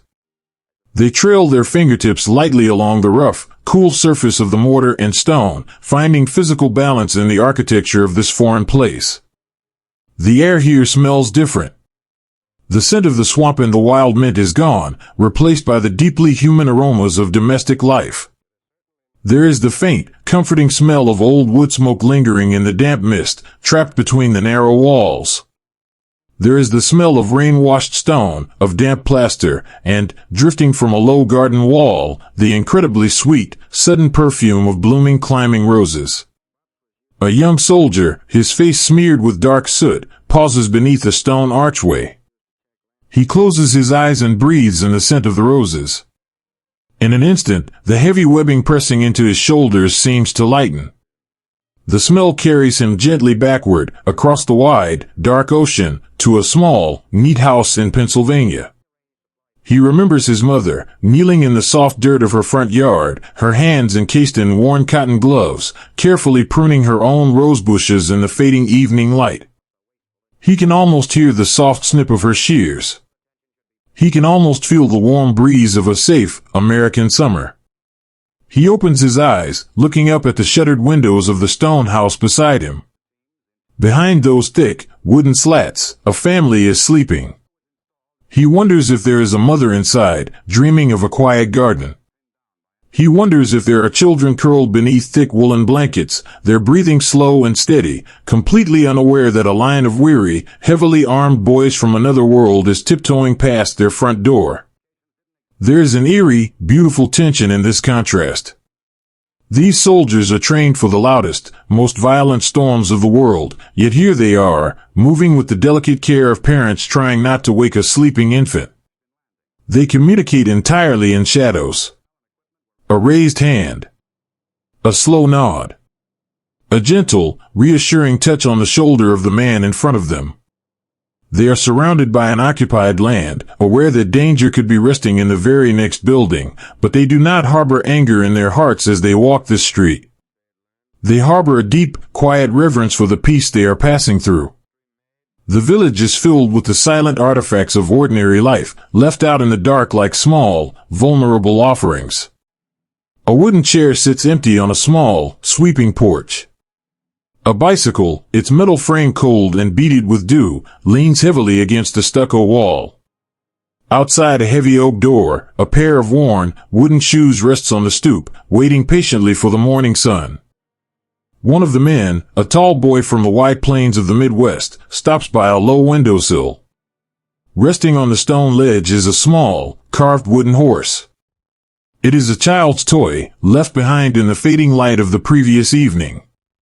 The soldier stares at it, his dark, exhausted eyes softening.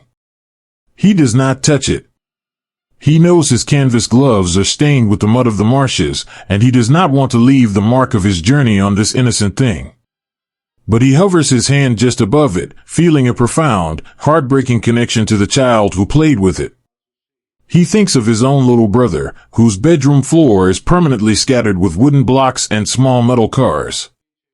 He realizes, with a quiet, settling peace, that the people sleeping inside these thick stone walls are no different from the people he left behind. They love their children. They tend their gardens. They leave their shoes by the door. The world is vastly different, but the quiet, domestic heart of it remains exactly the same. The small band moves deeper into the village, reaching a small, open square paved with uneven stones. In the center stands an old, circular stone well, its wooden bucket resting on the ledge. The men gather around it, crouching low in the shadows, taking a moment to rest their aching legs. An older soldier, a man whose quiet wisdom has guided them through the dark fields, leans his back against the cold, curved stone of the well. He lets out a long, slow breath, the vapor glowing faintly in the mist. He looks at the younger men gathered around him. Their faces are drawn, their eyes heavy with the immense fatigue of the night, but there is a quiet, unbreakable resilience in their posture. He unscrews the cap of his metal canteen and offers it to the boy sitting next to him. The boy takes it, drinking the cold, metallic-tasting water with quiet gratitude, then passes it to the next man. It is a silent communion in the center of a sleeping world. They share the water, they share the silence, and they share the heavy, comforting knowledge that they are not alone. The older soldier rests his hand on the damp stone of the well. He thinks about how many hundreds of years this well has stood here. He thinks about the countless hands that have drawn water from its depths, farmers, mothers, travelers, and now, ghosts from the sky. The stone is permanent, heavy, and deeply rooted in the earth. Their presence here is nothing more than a fleeting shadow, a passing whisper in the long, quiet history of this town.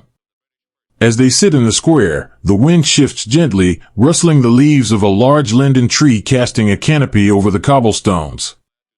The soft, hushing sound of the leaves sounds like a mother gently soothing a restless child. A soldier reaches a hand into his chest pocket, his thick fingers finding the edge of the letter he carries. He traces the shape of the folded paper beneath the heavy canvas. He looks up at the dark, silent windows surrounding the square. He knows that in this country, countless mothers and fathers have lost their own sons to the shadows of the world. He wonders if there are letters hidden in the drawers of these stone houses, letters written by boys who will never come home to read them again. A deep, quiet wave of empathy washes over him. He does not know the language of the people sleeping inside, he does not know their names, but he understands their sorrow and their hope. In the quiet sanctity of his own mind, he whispers a gentle blessing for the strangers behind the glass. He wishes them deep sleep. He wishes them safety. He wishes that when they wake, the world might be just a little bit brighter. The older soldier gives a soft, double tap to the shoulder of the man next to him. It is time to move. The village is a beautiful sanctuary, but it is not their destination. They must return to the shadows, to the fields, and to the vast, uncertain dark waiting beyond the town. They rise slowly, their joints stiff from the cold and the damp, but their spirits strangely lightened by the brief rest. They form their single line once more, letting the shadows swallow them as they walk. They navigate the curving street, their rubber soles resuming that soft, rhythmic padding against the cobblestones. Pad. Pad. Pad. They slip past a small bakery, the faint, ghostly scent of yesterday's flour still clinging to the wooden doorframe.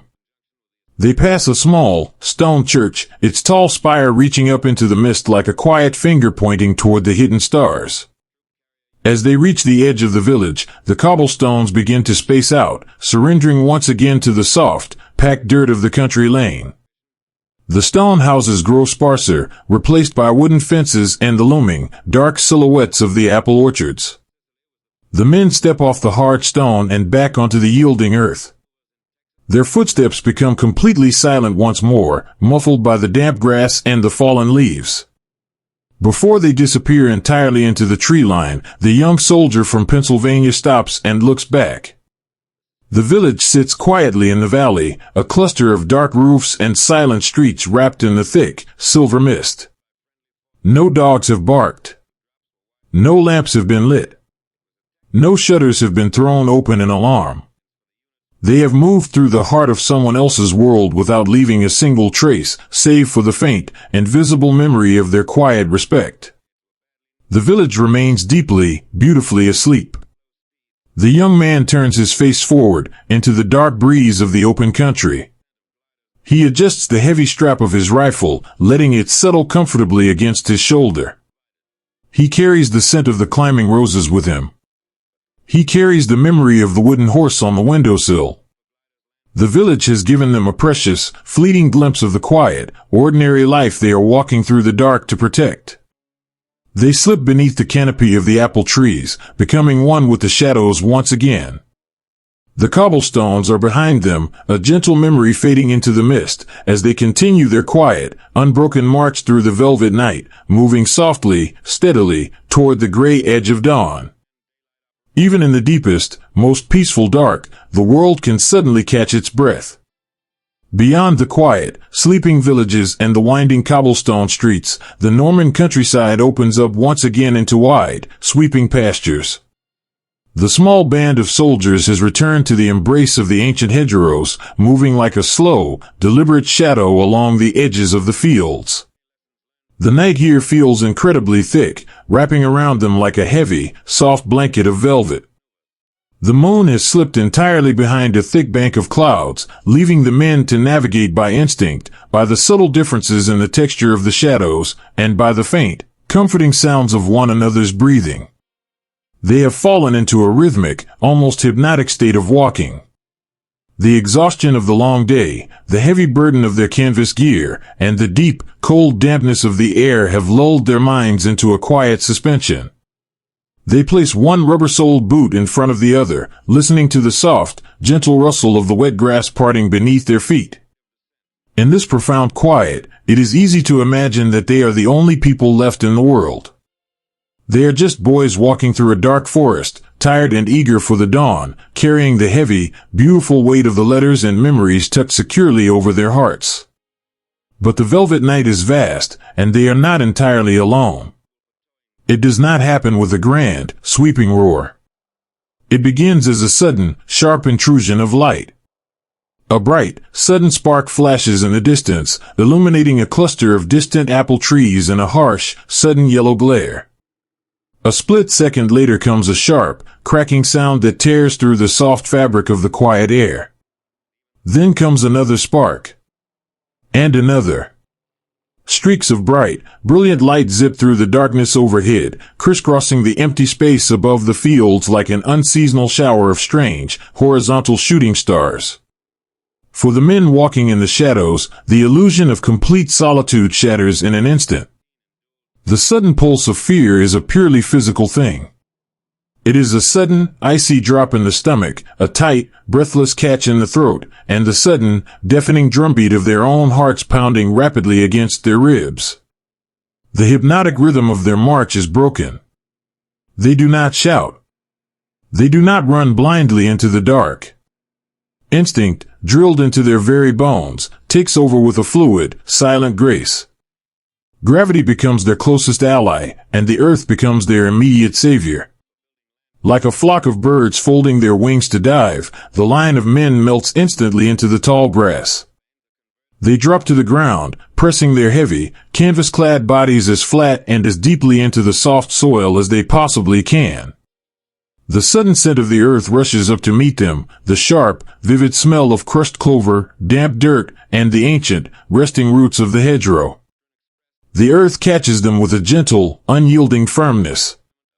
It is a profound, physical embrace. Lying there in the dark, the soil feels like a heavy, protective shield. They press their cheeks against the cool, wet mud, feeling the tiny, fragile blades of grass tickling their skin beneath the smears of dark soot. They lower their heavy helmets, trying to make themselves as small, as invisible, and as much a part of the landscape as the stones and the fallen leaves. Above them, the sparks continue to weave through the velvet night. The sharp, cracking sounds echo across the open fields, distant but undeniably real. Yet, in this terrifying, breathless moment, the true story of the night is not found in the light flashing above the trees. It is found down in the damp dirt, in the quiet, desperate humanity of the boys hiding in the grass. When the sudden flash of danger arrives, a soldier's first thought is rarely of himself. It is the strange, beautiful paradox of the human spirit. The pulse of fear that races through their veins instantly transforms into an overwhelming, fierce need to protect the man lying right next to them. A young man from a quiet, dusty farm in the Midwest lies flattened against the base of an old oak tree. His chest is heaving, his breath coming in shallow, silent gasps. The sparks are flying high overhead, casting brief, erratic shadows across the brush. He does not look up at the light. He turns his head, his cheek grinding softly into the dirt, and looks through the tangled weeds toward the shadow lying 2 feet away. It is a boy from a crowded, noisy neighborhood in Brooklyn. A boy who, just hours ago, had shared a half-melted square of chocolate with him in the humming belly of the transport plane. The farm boy reaches out. He extends his thick, canvas-gloved hand through the wet clover, stretching his arm as far as it will go, until his fingers brush against the rough, heavy fabric of the city boy's shoulder. He grips the canvas tightly. He does not pull, and he does not speak. He simply holds on. It is a desperate, powerful anchor in the storm. The grip says everything that the strict silence of the night forbids them from saying aloud. I am right here. You are not alone. Keep your head down. I have you. The city boy feels the heavy, grounding pressure on his shoulder. He reaches his own hand up, placing it over the thick glove of his friend, giving it a firm, steadying squeeze. In the vast, terrifying expanse of the dark, that single point of contact becomes the center of their entire universe. It is a bridge of quiet resilience, built instantly across the damp earth. They share the sudden fear, and by sharing it, they somehow make it small enough to carry. Further down the line of the hedgerow, an older soldier, a man with quiet, tired eyes who has acted as a silent shepherd for these lost boys all night, notices a young paratrooper shivering uncontrollably in a shallow depression in the dirt. It is not the cold making the boy shake, it is the sheer, overwhelming suddenness of the noise and the light. The older soldier moves.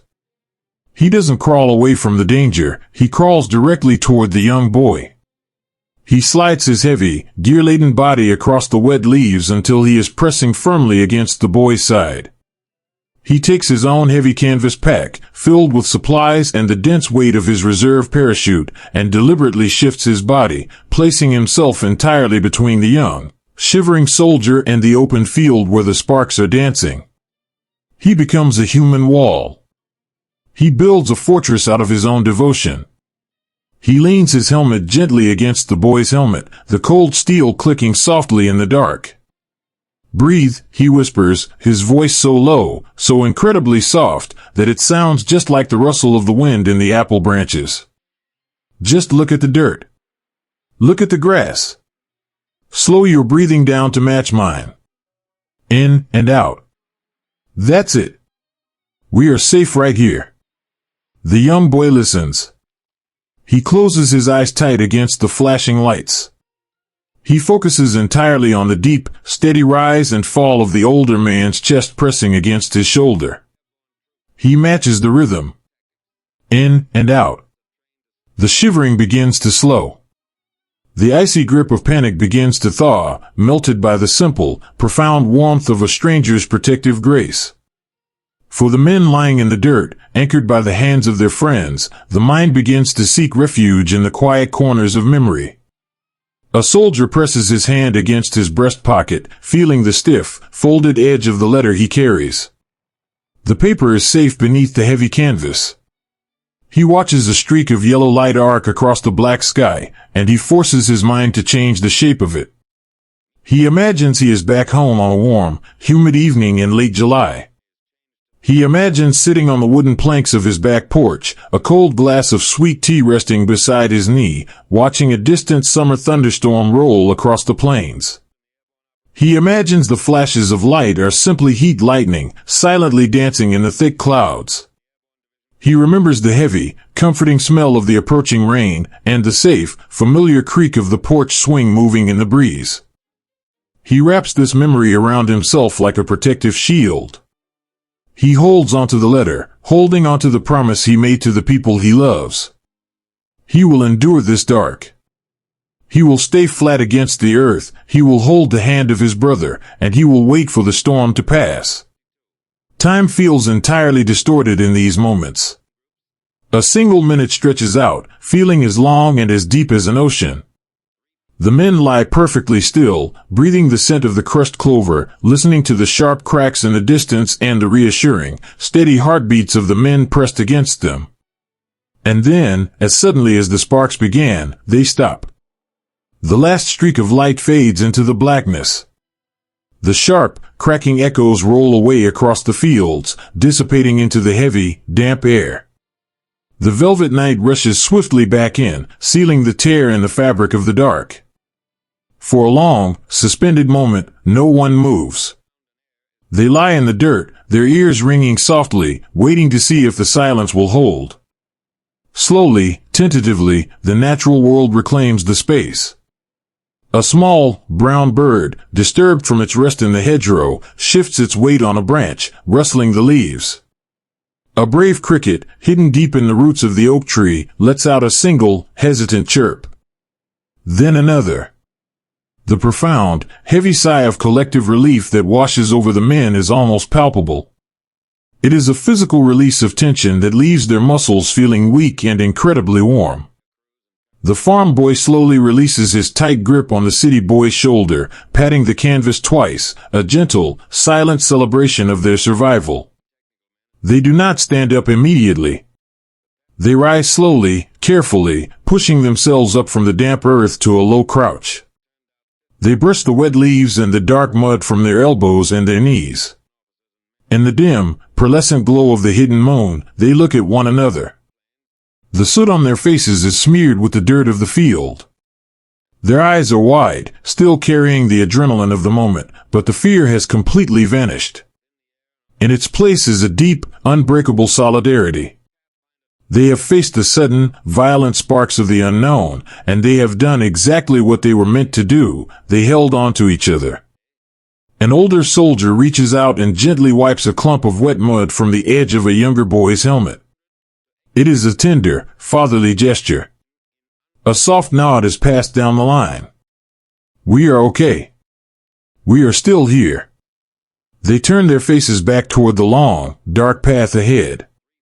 They adjust the heavy canvas straps on their shoulders, the metal hardware clinking softly in the quiet night. They step out from the deep shadows of the trees and back onto the edge of the field. As they resume their rhythmic, silent march through the damp grass, they walk just a little bit closer together than they did before. The gaps between the men have closed. The dark is no longer an empty, terrifying space. It is a shared blanket, a quiet room where they have learned the true measure of the men walking beside them. They step forward into the velvet night, their hearts steady, carrying the profound, quiet strength of knowing that no matter what flashes in the dark, they will never have to face it alone. A river does not care about the war, it only knows how to quietly slip past the stones in the dark. For the men who have walked through the flooded fields and slipped like shadows past the sleeping villages, the journey finally brings them to the water's edge.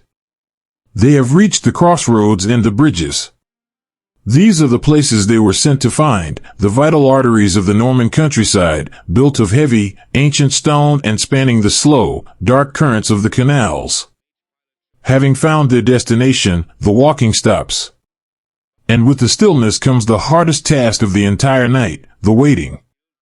They settle into the deep shadows along the riverbanks and the raised dirt embankments of the crossroads. They press their backs against the cool, damp stones of the bridge arches, letting the solid geometry of the old architecture support the crushing weight of their canvas gear. The adrenaline that carried them out of the airplanes, through the violent sky, and across the endless, muddy fields has slowly burned away. In its place, a profound, heavy exhaustion begins to settle deep into their bones. It is the hollow, quietest part of the night. It is the time when the world feels entirely asleep, when the air grows incredibly still and the damp cold of the earth reaches up to wrap itself around tired shoulders. The thick woolen uniforms, heavy with the night dew and the memory of the swamps, offer little comfort against the creeping chill. They sit shoulder to shoulder in the tall grass and the muddy reeds, their heavy helmets resting back against the stone. Beneath the rims of their steel pots, their eyes are incredibly heavy. The soft, rhythmic sound of the river water lapping gently against the stone pilings below acts as a beautiful, hypnotic lullaby. It sounds like a mother gently shushing a child in a dark room. Every muscle in their bodies begs them to close their eyes, to let their chins fall to their chests, and to simply drift away into the warm, inviting sanctuary of sleep. But they cannot sleep. They are the keepers of the bridges now. They must remain awake to watch the dark roads, to listen for the sound of approaching shadows, and to hold this small, vital piece of the earth until the sun comes up. To fight the heavy, pulling tide of sleep, they must find a way to anchor their minds. And so, in the pitch-black shadows of the riverbank, the quietest, most beautiful conversations begin. They do not talk about the sky they just fell from. They do not talk about the terrifying flashes of light in the fields, or the vast, unknown day that is waiting for them just beyond the horizon. Instead, they build a fragile, invisible bridge of words, reaching all the way back across the ocean to the soft, ordinary lives they left behind. They speak in whispers. Their voices are so low, so gentle, that they are almost entirely swallowed by the sound of the moving water. A young soldier, his face hidden in the deep gloom of a stone archway, leans his head toward the boy sitting next to him. He is a child of a sprawling, noisy city, a place of concrete and electric light. He whispers about the corner bakery on his street. He describes the heavy, sweet smell of the yeast rising in the early hours of the morning, long before the sun comes up. He paints a picture of the warm, golden light spilling out of the bakery window onto the wet pavement, and the sound of his father's footsteps walking down the hall to fetch a fresh loaf wrapped in brown paper. The boy sitting next to him listens, his tired eyes wide in the dark. He is from a place where the closest neighbor is miles away, a place of wide skies and endless fields of corn. He has never smelled a city bakery, but listening to the whispered words, he can almost taste the warm bread. He feels the comforting heat of that imaginary oven pushing back against the damp chill of the Norman riverbank. In return, the farm boy whispers his own memories into the dark. He talks about the old, wooden porch swing that hangs outside his kitchen window. He describes the rhythmic, comforting creak it makes when the evening breeze comes rolling off the plains. He talks about the way the dust smells right before a summer thunderstorm breaks, and the soft, glowing dance of the fireflies rising from the tall grass in the twilight. They trade these memories back and forth like precious, fragile gifts. They wrap themselves in the warm, familiar details of home.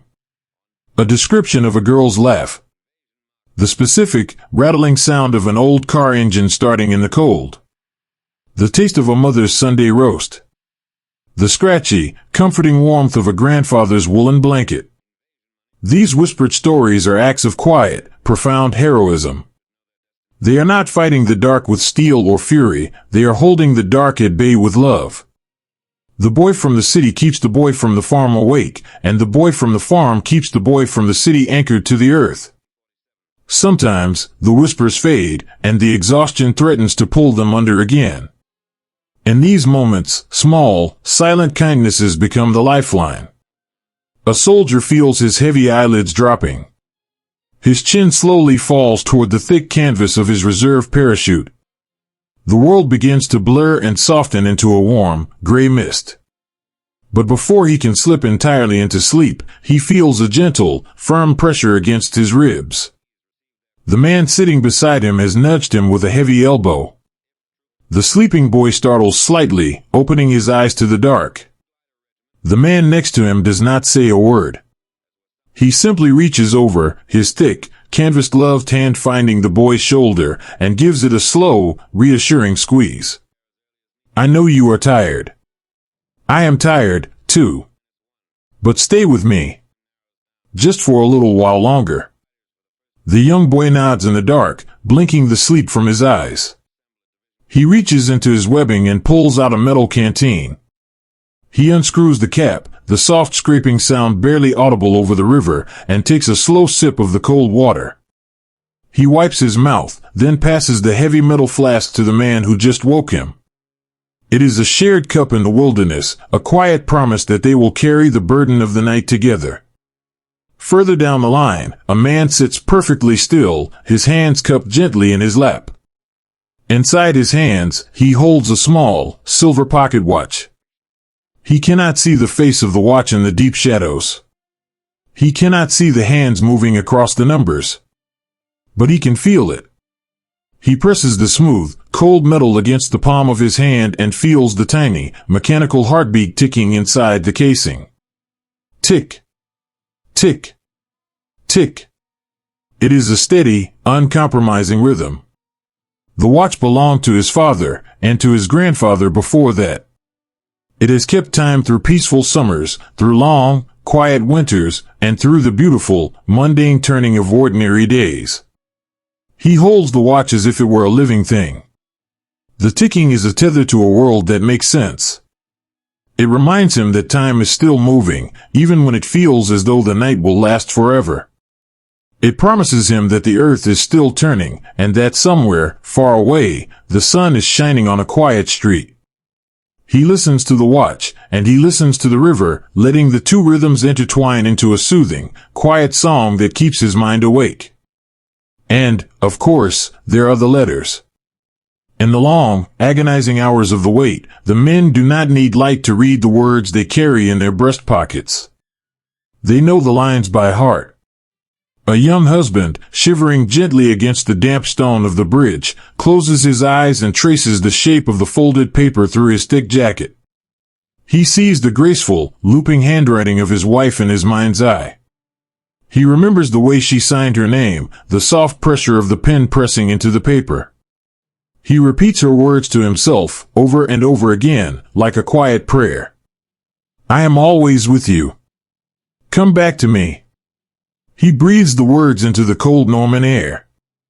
They wrap around his heart like a protective shield, warming his blood and giving his tired muscles the strength to stay sitting upright in the dark. He knows he must protect this bridge, because this bridge is the path that leads him back to her.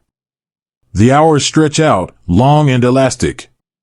The river continues to flow, indifferent to the young men guarding its banks. The mist rises from the water, weaving through the tall reeds and wrapping the stone arches in a soft, gray embrace. They are cold. They are incredibly weary.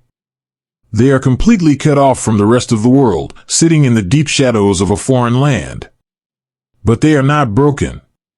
They lean their heavy heads against one another's shoulders. They share the last drops of water from their canteens. They listen to the ticking of a grandfather's watch, and they whisper the beautiful, ordinary stories of the lives they left behind. They are the keepers of the bridges. They sit in the dark, shoulder to shoulder, holding the line between the night and the coming day, waiting with quiet, unbreakable grace for the sky to finally begin to turn gray. The night does not surrender all at once, it simply tires, softening its heavy grip until the black sky bleeds into a quiet, breathing gray. For the young men huddled against the stone arches of the bridges, crouching in the damp hollows of the ancient hedgerows, and resting in the tall, wet grass of the fields, this change does not arrive as a sudden event. It is a slow, deeply gentle transition. It begins as a faint, almost imperceptible lifting of the shadows. The suffocating weight of the pitch-black void slowly thins, turning from ink to charcoal, and from charcoal to a soft, powdery slate. At this hour, the world is held in a delicate suspension. The earth is caught halfway between the terrifying dreams of the dark and the stark reality of the coming day. The air is at its coldest right now, a deep, penetrating chill that settles into the very marrow of their bones. The thick wool of their uniforms, heavy with the sweat of their fears and the cold dew of the Norman meadows, offers no warmth. They shiver, a collective, silent trembling that ripples down the lines of exhausted boys resting against the earth. But as they pull their knees a little tighter to their chests, something miraculous begins to happen. The shapes around them, which had been monstrous, looming silhouettes in the night, begin to soften and reveal their true nature. The towering, black fortresses that seemed to trap them in the fields are gently unmasked by the growing light. They are just trees. They are only old oaks, ancient willows, and twisting ash trees, their branches heavy with delicate green leaves. The vast, terrifying ocean that swallowed them when they fell from the sky slowly reveals itself to be a shallow, flooded pasture, its surface perfectly still, mirroring the pale, pearlescent sky like a vast sheet of frosted glass. The terrifying unknown is washed away, replaced by the simple, quiet beauty of the French countryside waking up from its slumber. And then, the absolute silence of the night is broken, not by the sudden sparks of danger, but by the smallest, most fragile sound in the world. Somewhere deep in the tangled roots of the hedgerow, a single, solitary bird begins to sing. It is a soft, hesitant trill, a tiny greeting to the morning. A moment later, another bird answers from an apple orchard across the road. Then another. Slowly, the air fills with a sweet, chaotic chorus of robin and finch, a symphony of ordinary life reclaiming the landscape. For the boys leaning their tired heads against the cold stone, the sound of the birds is the most beautiful music they have ever heard. It is the undeniable proof that the earth is still turning, and that the long, dark night is finally over. With the gray edge of dawn filtering through the canopy of leaves, the men slowly turn their heads to look at the shadows sitting beside them. For hours, they have known their brothers only by touch and by whispers. They have known the heavy weight of a shoulder, the firm squeeze of a canvas-gloved hand, and the soft, trembling voice speaking of a hometown bakery or a porch swing. Now, in the pale, flat light of the morning, they can finally see each other's faces. What they see is a portrait of profound, beautiful exhaustion. The dark grease paint and burnt cork they carefully applied on the tarmac in England is now smeared and ruined, washed away by sweat, by the water of the swamps, and by the damp earth they pressed their cheeks against. Their skin is pale beneath the soot. Deep, heavy shadows sit beneath their eyes, carrying the physical toll of every agonizing minute they spent awake in the dark. Their helmets sit slightly askew on their tired heads, and their thick canvas suits are stained with the gray mud of Normandy. A young boy from a quiet farm in the Midwest looks at the soldier sitting 2 feet away from him. It is the boy from the crowded city, the stranger who held his arm when the sky was filled with sudden light. In the dark, the farm boy had imagined an older, invincible guardian. But in the gentle gray light of dawn, he sees that his protector is just a kid, exactly like him. The city boy's eyes are bloodshot, his jaw is heavy with fatigue, and he is shivering softly in the morning mist. The farm boy does not speak. He simply reaches out a slow, heavy hand, his thick fingers brushing the dew from the canvas shoulder of the boy beside him. The city boy turns, his tired eyes meeting the farm boy's gaze. A slow, exhausted smile touches the corners of his mouth, breaking through the dried mud on his cheek. He gives a small, almost invisible nod. We made it. That silent realization washes over the scattered bands of men like a gentle, warming tide. They have survived the drop. They have survived the flooded fields, the terrifying isolation, and the vast, unknown dark. They are breathing. Their hearts are beating in rhythm with the waking world. The sheer, overwhelming relief of survival causes a collective, deeply exhausted breath to escape their lungs. You can see it in the pale plumes of vapor rising from their lips, drifting upward into the mist. Slowly, the men begin to shift, testing the weary limits of their own bodies. It hurts to move. The muscles in their legs are cramped from hours of crouching in the wet grass. Their shoulders ache from the crushing weight of their heavy packs. The thick leather of their jump boots is soaked through, leaving their feet numb and heavy. An older soldier, sitting at the base of a stone well, reaches up with trembling hands and finally unbuckles the heavy leather strap beneath his chin. He lifts the steel helmet from his head, placing it gently on the damp cobblestones beside him. He runs a thick, calloused hand through his matted, wet hair, letting the cool morning breeze brush against his bare scalp. He closes his eyes and tilts his head back, taking a long, deep pull of the morning air. It smells of damp stone, fresh earth, and the sweet, clinging scent of the climbing roses. He holds the air in his lungs for a long moment, savoring the simple, beautiful act of breathing without fear. Around him, the men begin to perform the small, quiet rituals of the morning. A soldier unscrews his canteen and pours a tiny splash of water onto a relatively clean patch of his sleeve, using it to gently wipe the heaviest mud from his eyes. Another pulls a small, crumpled tin from his pocket, offering a crushed, dry cracker to the man beside him. They eat in silence, the dry food tasting like a feast, their eyes continually scanning the faces of the boys around them, silently counting the living, quietly giving thanks for every chest they see rising and falling in the gray light. A young paratrooper leans back against the rough bark of an apple tree. He reaches a slow, deliberate hand into the breast pocket of his heavy canvas suit. He pushes past the cold brass of his compass, his fingers searching for the familiar shape of folded paper. He pulls it out into the light. It is the letter he wrote to his mother on the airfield. The edges of the envelope are soft and worn, slightly damp from the heavy dew of the Norman fields. He turns it over in his hands, looking at his own handwriting. In the dark, the letter had been a protective talisman, a tether to the world he loved. Now, in the light of day, it is a promise he intends to keep. He will mail it. He will make sure she reads the words he wrote. He carefully tucks the letter back into his pocket, placing it right over his heart, patting the thick canvas once to ensure it is safe.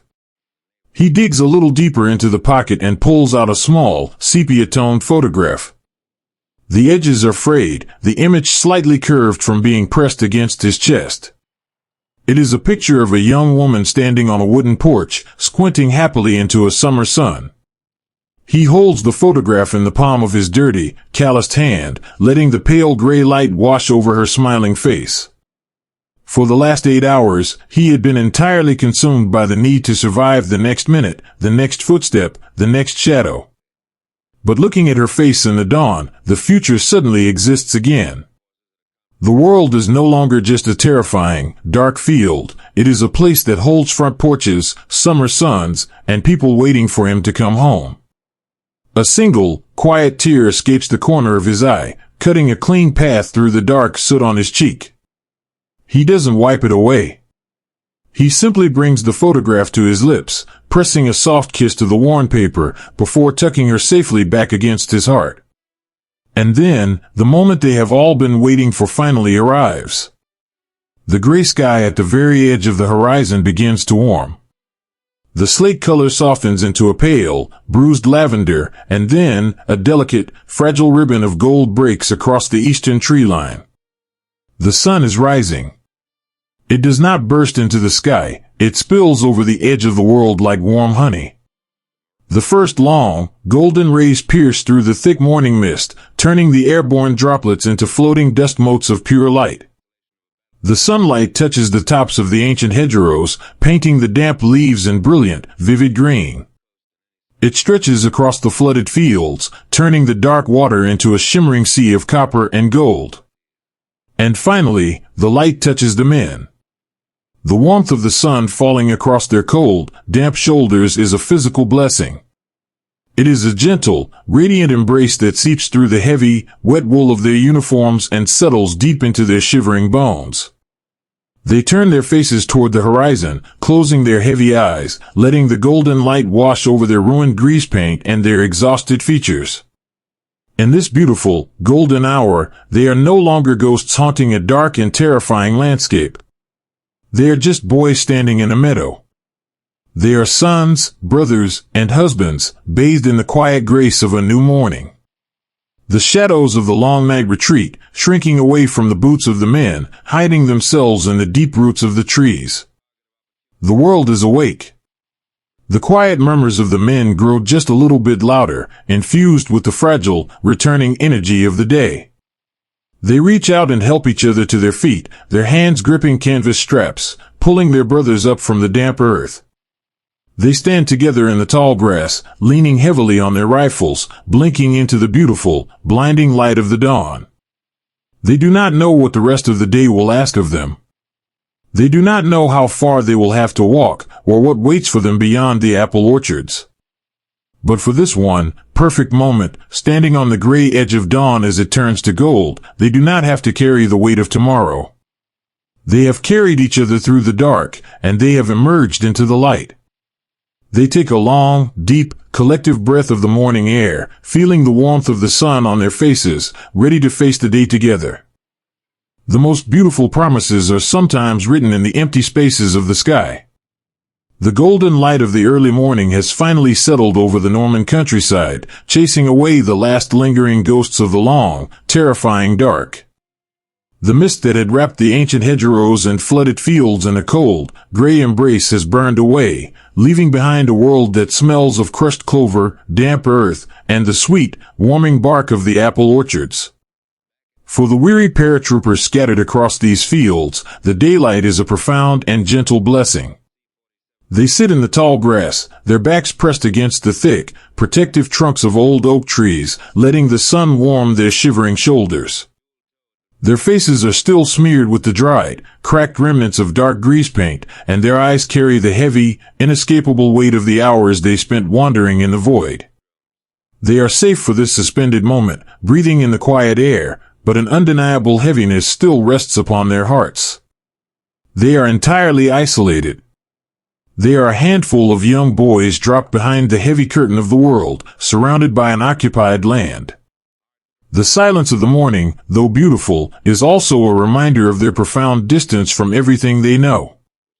They look around at the small, ragged bands they have formed, 5 men here, a dozen men there, and they wonder, in the quietest corners of their minds, if the rest of the world knows they are still here. They wonder if they have been forgotten in the vast, sweeping currents of the tide. But the sky over Normandy is not finished with them yet. It begins as a subtle, shifting vibration in the morning air. It is not the sudden, deafening roar of the night planes that carried them over the dark water. It is a lower, softer sound, a steady, rhythmic humming that seems to come from everywhere and nowhere all at once. The tired boys sitting in the grass stop wiping the mud from their rifles. They pause with their metal canteens resting halfway to their lips. They tilt their heavy, steel-covered heads back, squinting upward into the pale, brilliant blue of the morning sky. High above the scattered white clouds, they see the transport planes returning. But these planes are not flying alone. Trailing behind them, tethered by long, invisible threads of nylon and rope, is a second army. They are the gliders. To the boys on the ground, looking up from the mud and the tangled roots, these unpowered aircraft do not look like machines of war. They look like magnificent, sweeping birds of canvas and hollow wood. They are beautifully silent. When the tow planes reach the edge of the fields, they release the heavy ropes. The loud, mechanical drone of the engines continues onward, fading away toward the sea, leaving the gliders entirely alone in the air.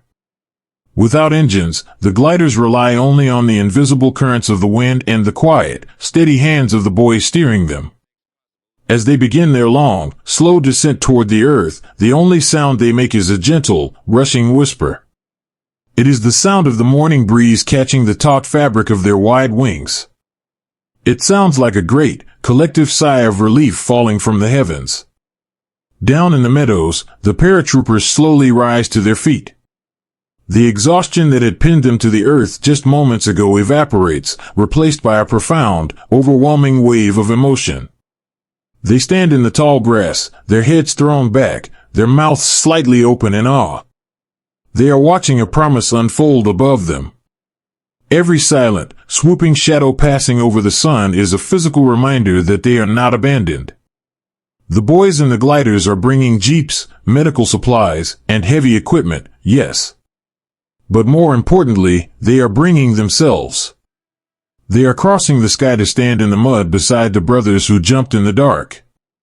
It is a magnificent, quiet display of devotion, a vast net of support cast across the ocean and down into the fields of France. A young paratrooper, leaning heavily against a wooden fence post, feels a sudden, hot tear trace a clean line through the soot on his cheek. He does not bother to wipe it away. He is watching a glider bank gently to the left, its wide, canvas wings catching the sunlight so brightly that they seem to glow from within. He remembers being a little boy, standing in a wide, green park on a windy afternoon in early spring. He remembers holding a spool of white string, feeling the sudden, joyful tug of a paper kite catching the breeze, rising higher and higher into the blue. He remembers his father standing behind him, a warm hand resting firmly on his shoulder, telling him to hold on tight. Looking up at the giant birds of canvas filling the Norman sky, he feels that same warm hand on his shoulder.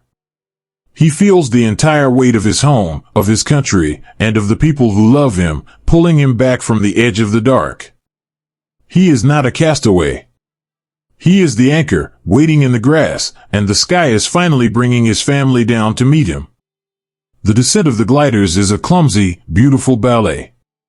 They do not have the luxury of smooth, paved runways. They must find their rest in the uneven, dew-soaked pastures, dodging the towering hedgerows and the hidden ditches. They come in low over the tree lines, the wind whistling sharply through their wooden struts. As they near the earth, they flare their wings, slowing their momentum, hanging in the air for one breathless, suspended second before the heavy wooden skids meet the ground. The landing is a loud, chaotic rustle. The wooden frames groan and creak under the immense pressure. The skids tear through the high, wet clover, throwing up bright green sprays of crushed leaves and damp soil. They slide across the fields, heavy and unstoppable, until the friction of the earth finally slows them. They bow their blunt noses into the dirt and come to a quiet, heavy rest. The fields are suddenly filled with these sleeping canvas giants. They look like strange, beautiful moths that have fluttered down to rest in the morning grass.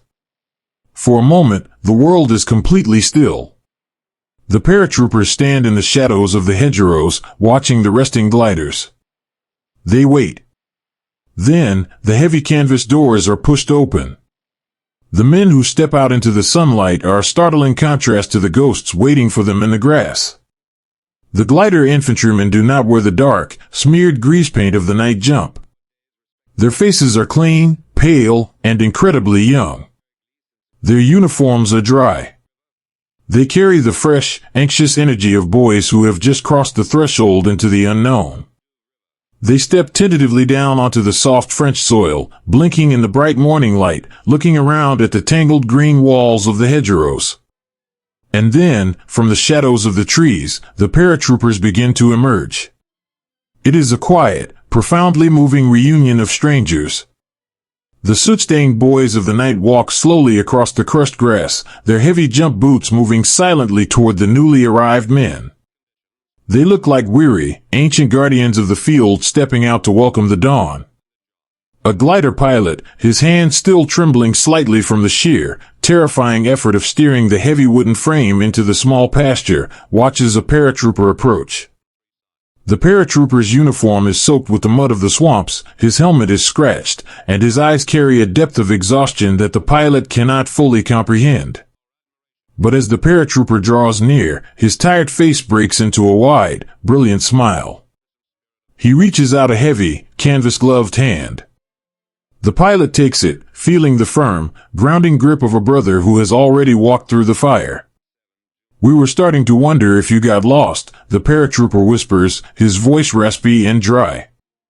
"Just took the scenic route," the pilot whispers back, his shoulders finally dropping as the tension leaves his body. There are no grand speeches in the meadow. There are no loud cheers. The joy is too deep, too quiet, and too sacred for noise. It is celebrated in the simplest, most human gestures. A medic steps down from a glider, carrying a heavy canvas bag marked with a bright red cross. He is immediately surrounded by the quiet shadows of the airborne men. He does not ask for their unit numbers or their ranks. He simply looks at their tired hands, their scraped faces, and the deep, silent weariness in their posture. He opens his bag, producing clean, white bandages, small tins of salve, and fresh, dry socks. He moves among them like a quiet saint, offering the profound, healing grace of a gentle touch and a dry cloth. Another glider infantryman reaches into the deep pocket of his jacket. He pulls out a bright, perfect red apple. He had picked it from a basket in the English airfield just before boarding, a small, sweet piece of the safe world. He tosses it underhand to a soot-stained paratrooper leaning against a wooden fence. The paratrooper catches it, looking at the bright red skin shining in the sun. He brings it to his face, breathing in the scent of it, before taking a slow, grateful bite. The crisp, sweet taste is a revelation. It tastes like morning. It tastes like home. In the shadow of one of the great canvas wings, two men realize they recognize each other. They had trained together in the dusty camps of Georgia, sleeping in the same barracks, complaining about the same food, and writing letters at the same wooden tables. One had been sent to the parachute infantry, the other to the gliders. They stand in the Normandy field, looking at each other across the impossible distance they have both just traveled. The paratrooper reaches out and pulls his friend into a sudden, fierce embrace. They hold each other in the sunlight, clapping each other on the back, the heavy canvas of their uniforms rustling softly. "I have a letter for you," the glider boy whispers, reaching into his tunic. "The mail clerk gave it to me right before we took off. Said you jumped before it arrived." He hands over a thin, slightly wrinkled envelope. The paratrooper takes it, staring down at the familiar handwriting of his wife. He had jumped into the dark feeling a profound, heavy silence from the world. Now, the morning has brought him an entire sky of canvas birds, an army of brothers, and the delicate, written proof that he is deeply loved. He presses the envelope against his chest, right over his heart, and looks up at the blue sky. The sky is no longer a void to fall through. It is no longer a place of roaring engines and terrifying isolation. It has become a canopy of hope. The great, silent birds of canvas rest peacefully in the fields around them, their wide wings casting long, cool shadows across the dew-soaked grass. The scattered, lost boys of the night are lost no more. They gather around the wooden frames of the gliders, sharing their water, sharing their quiet stories, and sharing the beautiful, golden warmth of the sun. They are bound together by the canvas, by the earth, and by the profound, unbreakable promise that as long as they look out for one another, they will never have to face the dark alone. They breathe in the sweet scent of the crushed clover, listening to the soft rustle of the wind in the apple orchards, and for the first time since the sun went down the day before, they feel entirely, wonderfully whole. A sanctuary is not made of stone and glass, but of the gentle hands that catch you when you fall. Away from the wide, sunlit pastures and the tangled, damp roots of the hedgerows, the winding dirt roads of the French countryside lead softly into the heart of the villages. Here, standing quiet and tall against the morning sky, are the ancient stone churches. For centuries, these buildings have been the keepers of quiet prayers, the silent witnesses to the turning of the seasons, and the safe harbors for weary souls. Today, as the heavy wooden doors are pushed open to the morning light, they become something even more profound. They become a refuge for the boys who fell from the sky. To step over the worn stone threshold of the church is to leave the vast, unpredictable world entirely behind. The air inside is remarkably cool, thick, and perfectly still. It smells of ancient beeswax, old parchment, dry dust, and the faint, sweet memory of incense burned 1,000 times before. But this morning, woven into that ancient perfume, is the sharp, clean scent of iodine, the smell of damp wool, and the deeply human scent of exhaustion. The morning sun, rising high and golden over the apple orchards outside, presses its light against the towering stained glass windows. The glass filters the harshness of the day, transforming the sunlight into soft, glowing beams of ruby, sapphire, and warm amber. These shafts of colored light angle gently down through the dim nave, casting long, beautiful pools of color onto the gray, uneven flagstones. In these shafts of light, thousands of tiny dust motes float and dance, moving with the slow, hypnotic grace of snow falling in a quiet globe. Beneath this beautiful, colorful canopy of light, the wooden pews have been transformed. They are no longer just seats for a Sunday congregation, they are beds of healing. The paratroopers who have been wounded in the long, dark night are brought here, carried gently through the heavy oak doors by the brothers who found them in the fields. The heavy burden of their war is finally, softly stripped away. The thick canvas webbing, the cold steel of their equipment, the heavy, waterlogged boots, all of it is unbuckled, unlaced, and set quietly aside in the shadows of the stone pillars. For the young men lying back against the smooth, polished oak of the pews, the physical relief of simply resting is overwhelming. The wood is hard, but to a body that has spent the night shivering in a flooded marsh or pressed flat against the muddy earth, it feels like the softest feather bed. They let out long, slow, trembling breaths. They close their heavy eyes, listening to the hushed, echoing acoustics of the stone vault above them. The quiet in this space is different from the terrifying silence of the dark fields. It is a shared, deeply respectful hush. It is the sound of safety. Moving through the colored light, stepping softly down the center aisle, are the airborne medics. They are boys themselves, carrying the same deep, bone-weary exhaustion as the men they are treating. Their uniforms are just as stained with the mud of Normandy, and their eyes are just as heavy with the memories of the night. But they do not stop. They move with a quiet, tireless grace, driven by a profound and simple love for the brothers they serve. Watch the hands of a medic as he kneels beside a wooden pew. His hands are thick, calloused, and stained with the earth, but his touch is incredibly tender. He does not speak with the loud, barking commands of a training camp. He speaks in the softest, most reassuring whispers. "I've got you, buddy," he murmurs, his voice barely carrying over the quiet breathing of the sleeping men. "You're out of the cold now. You're doing just fine." He opens his heavy canvas kit, bringing out rolls of clean, stark white gauze and small, brown glass bottles.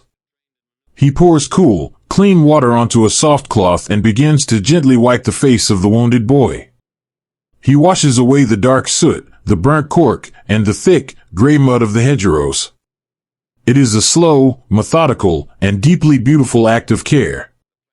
With every stroke of the damp cloth, the intimidating mask of the night is wiped away, revealing the soft, pale, incredibly young face of the boy beneath. He is no longer a shadow in the dark. He is a son. He is a brother. He is a tired kid who just wants to rest. The medic applies the clean, white bandages, wrapping them securely but gently, binding the hurt, and offering a physical promise that the healing has finally begun. But the medics are not the only ones walking the aisles of the sanctuary. The heavy wooden doors at the back of the church creak softly, and out of the morning sunlight step the people of the village. They are the grandmothers, the older men, and the young women who live in the stone houses lining the cobblestone streets. They have heard the quiet commotion in their church, and they have not come to hide. They have come to help. They bring with them the soft, domestic comforts of their own homes. An old man walks slowly down the aisle, his arms full of thick, woven woolen blankets. They smell of dry cedar and the faint, comforting smoke of a hearth fire. He moves from pew to pew, draping the heavy wool over the shivering shoulders of the young paratroopers.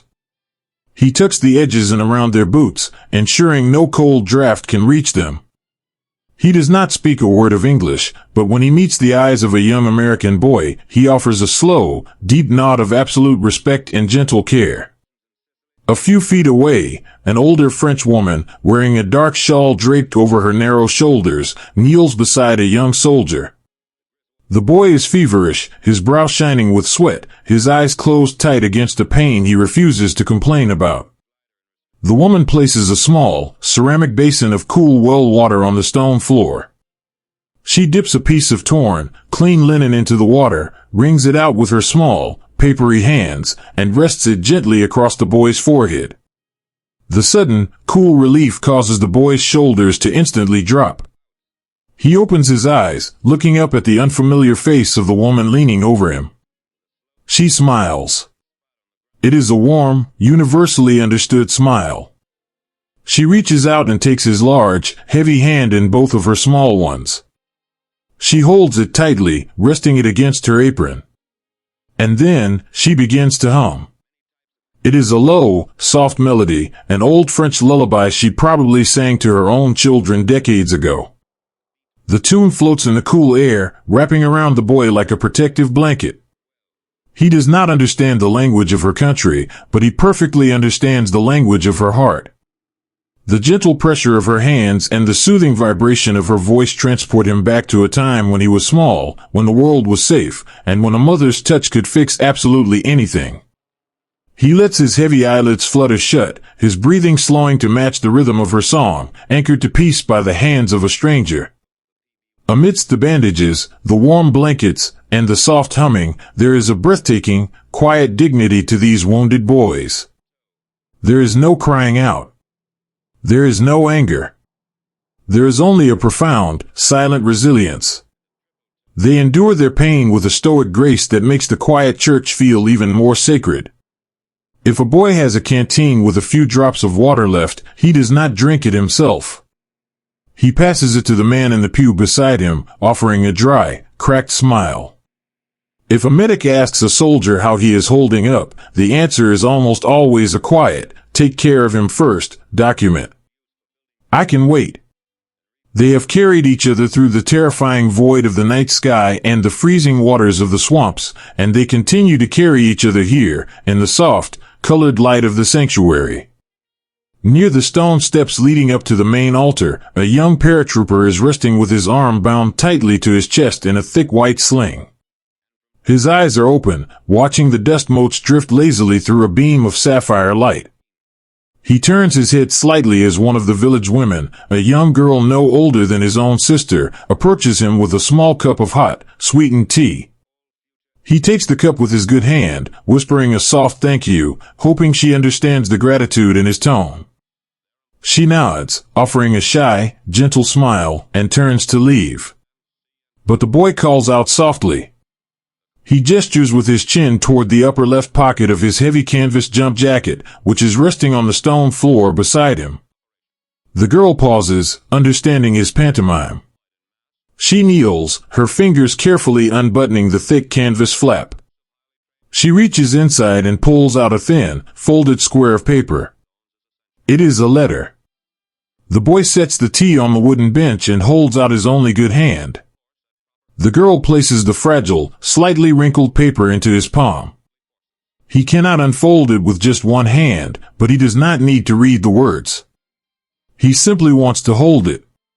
He presses the paper against his cheek. The envelope still carries the faintest scent of lavender, a scent that belongs to a quiet, sunlit bedroom in a house thousands of miles away.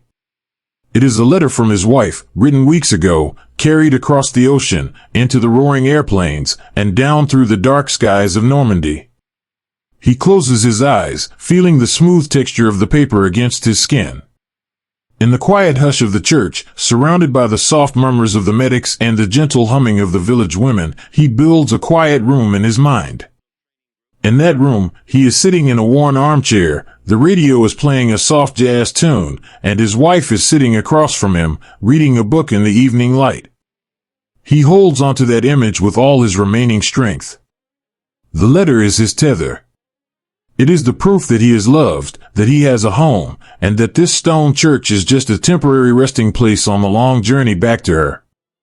The girl watches him for a moment, seeing the profound peace settle over his exhausted face. She reaches out, gently pulling his heavy wool blanket a little higher over his good shoulder, and then quietly steps away, leaving him to rest in the sanctuary of his memories. As the morning deepens outside, the light shifting across the flagstones turns from ruby and sapphire to a bright, brilliant gold. The church is filled with the rhythmic, collective sound of deep, healing sleep. The medics sit on the floor, leaning their tired backs against the wooden ends of the pews, finally allowing their own eyes to close for just a few precious minutes. The local women sit in the wooden chairs near the back, knitting quietly, keeping a silent, maternal watch over the sleeping boys. The war is still out there, waiting somewhere beyond the heavy oak doors and the cobblestone streets. But inside these thick stone walls, beneath the sweeping arches and the colored light, there is no fear. There is only a profound, beautiful pause.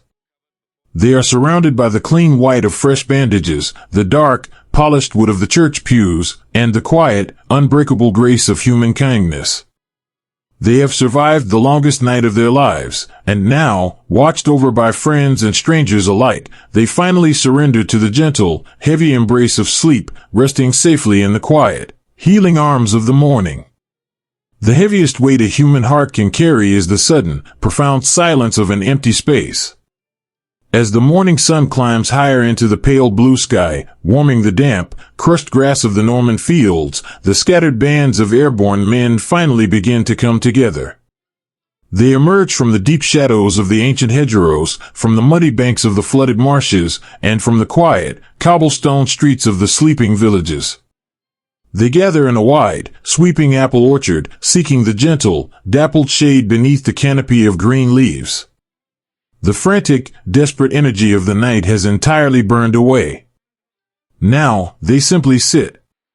They lean their weary backs against the rough, familiar bark of the apple trees, letting the heavy canvas of their gear slip from their aching shoulders, and they take a long, deep breath of the morning air. At first, there is a quiet, overwhelming joy in these reunions. A soldier sees a familiar face walking down the dirt lane, a face smeared with dried mud and ruined grease paint, but undeniably alive, and he forces his tired legs to stand. They meet in the tall grass, wrapping their arms around each other in a fierce, silent embrace. They pat each other on the back, the heavy wool of their uniforms muffling the sound.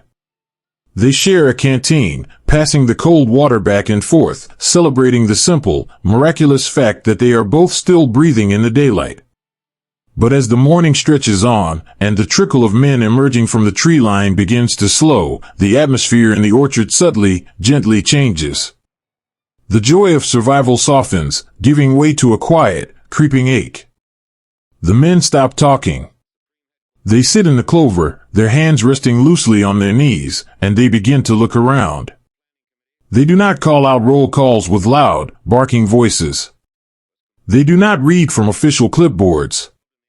They simply scan the faces of the boys sitting in the grass. A young man from a quiet farm in Ohio looks for the tall, loud kid from Brooklyn who slept in the cot next to him for a year. He watches the wooden gate at the edge of the orchard. He watches the road. He waits to see that familiar, loping walk, or to hear that booming, unmistakable laugh ringing out across the meadow. He waits. And he watches. But the road remains empty. The realization of loss does not crash down upon them like a sudden storm. It falls softly, gently, like autumn leaves drifting down to settle on the damp earth. A soldier looks to his left, expecting to see his friend sitting there, polishing his boots or chewing on a piece of dried grass. Instead, he sees only the empty space beneath the branches.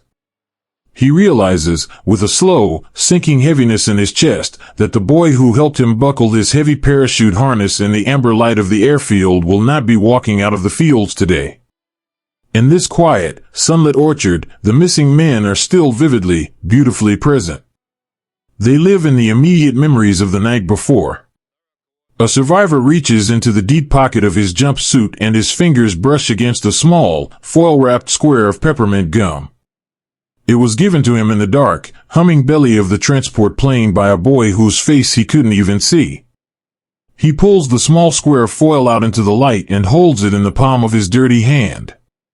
It is a tiny, sweet monument to a moment of pure kindness, given by a boy who now belongs to the night. He does not eat it. He folds his fingers over it, keeping it safe, carrying the memory of that gentle stranger with him. Thousands of miles away, across the wide, gray ocean, the morning breeze is blowing through the sprawling canvas cities of the English airfields. The camps are perfectly, hauntingly still. Inside the long rows of tents, the narrow canvas cots are neatly made, the rough wool blankets pulled tight and smooth. But the tents are empty. Beneath the cots sit pairs of perfectly polished boots, waiting for feet that will never wear them again. Resting on small wooden crates are the ordinary, deeply personal artifacts of interrupted lives. A dog-eared paperback novel with a bookmark tucked halfway through the story. A shaving brush resting beside a tin cup. A slightly crooked photograph of a smiling girl, pinned carefully to the canvas wall. These quiet, empty spaces hold a sacred vigil. They are filled with the lingering echoes of whispered conversations, the smell of sharp boot polish and sweet tobacco, and the fading warmth of the boys who packed their canvas bags, stepped out into the twilight, and flew away into history. Back in the Norman orchard, the survivors must perform the quietest, most agonizing labor of all. They must gather the things left behind by the brothers who fell in the fields. An older soldier, his face lined with the deep exhaustion of the night, kneels softly in the grass beside a fallen paratrooper. He does not rush. He moves his thick, canvas-gloved hands with the tender, deliberate reverence of a priest tending to a holy altar. He gently unbuckles the heavy webbing that binds the boy's chest. He reaches into the deep, canvas pockets, searching for the small pieces of a life that need to be sent home. He pulls out a small, leather-bound pocket Bible, the pages soft and worn from being turned by nervous thumbs. He finds a silver lucky coin, rubbed smooth by years of wishing. He finds a brass pocket watch, its glass face cracked, its delicate internal heartbeat finally completely still. The older soldier holds these objects in his calloused hands for a long moment. They are not simply metal, leather, and paper. They are the beautiful, fragile anchors of a boy's existence, distilled down to what could be carried in the dark. He carefully, gently places them into a small canvas pouch, pulling the drawstring tight to keep the memories safe. And then, there are the letters. The older soldier reaches into the breast pocket of the fallen boy's jacket and withdraws a thin, folded envelope. It is the letter written just hours ago, in the dim, amber glow of the lantern light. The ink is still fresh. The words inside are full of promises to come home, descriptions of imaginary front porches, and deeply spoken reassurances that there was absolutely nothing to worry about.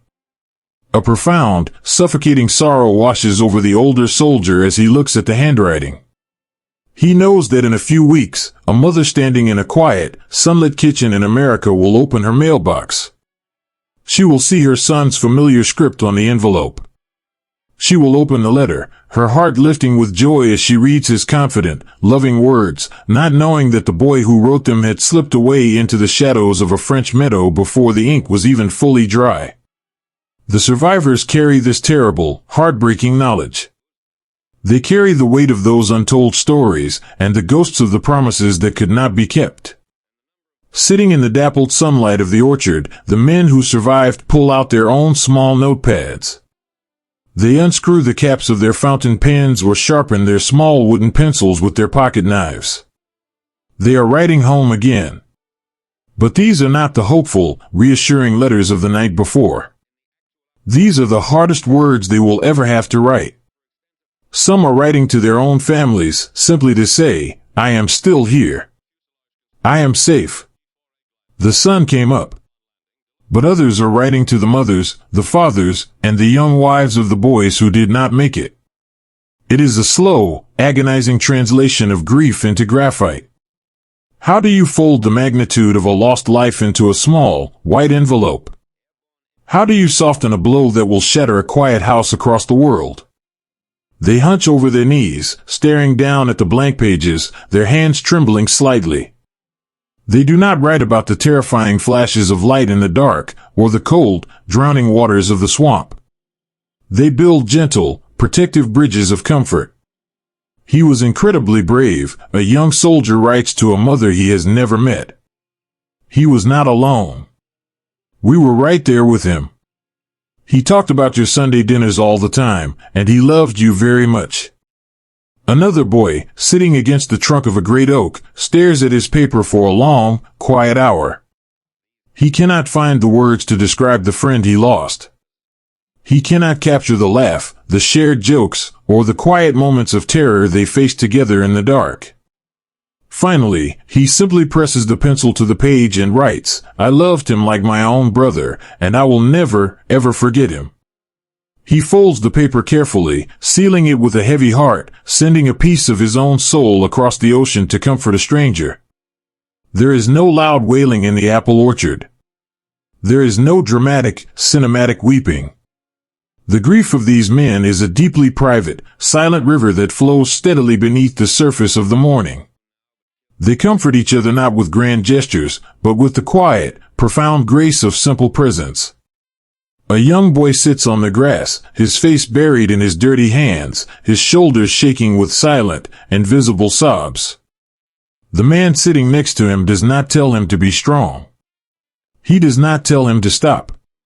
He simply reaches out and places a heavy, warm hand on the boy's back, leaving it there, offering the silent, steadying weight of his own enduring love. "I know. I am here. Let it out." A soldier pulls a single, bent cigarette from his webbing. He strikes a match, cupping the small, golden flame against the morning breeze. He takes a slow drag, then passes the cigarette to the man beside him. They sit in silence, passing the smoke back and forth, watching it curl up into the green leaves of the apple trees. It is a quiet communion, a shared intake of breath, a silent acknowledgement of the empty spaces sitting in the grass around them. They absorb the loss together. They take the memories of the boys who are missing, their laughs, their habits, the stories of their hometowns, and they carefully weave them into their own spirits. They realize, in the quiet hush of the orchard, that the only way to honor the men left behind in the dark is to carry them forward into the light. As the morning deepens toward noon, the wind picks up, rustling through the leaves of the apple trees with a sound like a long, gentle, collective sigh. The order to move out is passed softly down the line. The men slowly rise to their feet. They brush the dry grass from their knees. They reach down and pick up their heavy canvas packs, sliding the thick webbing over their tired shoulders. The gear feels heavier now. It is burdened not just with steel and canvas, but with the invisible, beautiful weight of the brothers they are leaving behind. They form a single line on the dirt road leading out of the orchard. They do not look back at the empty spaces under the trees. They look straight ahead, their eyes fixed on the long, winding path of the day. They step forward, their rubber soles patting softly against the earth. They walk with a quiet, unbreakable resilience. They are walking for two now. They carry the folded letters in their pockets, the memories in their hearts, and the quiet, everyday heroism of their fallen friends with them, stepping out of the shadows and walking steadily, together, into the long, unfolding daylight. Time is a quiet river that washes away the sharp edges of the world, but the earth never truly forgets the boys it once gently held in the dark. If you were to walk through the Norman countryside today, leaving the paved roads behind and stepping softly onto the old, packed dirt of the farm lanes, you would find a landscape wrapped in a profound and unshakable peace. The scars of the long night have completely healed. The deep, heavy mud of the flooded marshes has long since drained away, returning the land to wide, sweeping pastures of incredibly soft, green grass. In the early mornings, a thick, white mist still rolls in from the English Channel, blanketing the fields in a cool, pearlescent haze, but it no longer hides the terrifying unknown. It only hides the quiet dairy cows grazing in the dew, and the small, brown sparrows waking up in the brush. The hedgerows still stand. They are just as massive, just as ancient, and just as deeply rooted in the soil as they were on that velvet night. But they are no longer looming fortresses of shadow. In the warm light of a spring afternoon, they are simply beautiful, towering walls of vibrant green ivy, thorny blackberry vines, and delicate wildflowers. They offer a quiet, dappled shade for a tired traveler. If you lean your back against the thick trunk of an old oak tree woven into the earthen bank, you will not feel the frantic, breathless pulse of a lost soldier hiding from the sky. You will only feel the slow, steady heartbeat of the earth itself, resting comfortably in the sun. And then, there are the apple orchards. They stretch out in perfectly aligned rows, their twisted, wooden branches reaching up to form a sweeping canopy over the soft clover. In the spring, they bloom in magnificent, fragrant clouds of pale pink and white blossoms. The air beneath the trees is sweet and heavy, smelling of fresh rain and the promise of a quiet harvest. When the breeze rolls off the distant sea and moves through these orchards, it creates a sound that is entirely unique to this part of the world. It is a soft, rushing whisper. If you close your eyes and listen closely, the wind moving through the millions of delicate apple leaves sounds exactly like the rustle of a giant, silk canopy softly collapsing into the tall grass.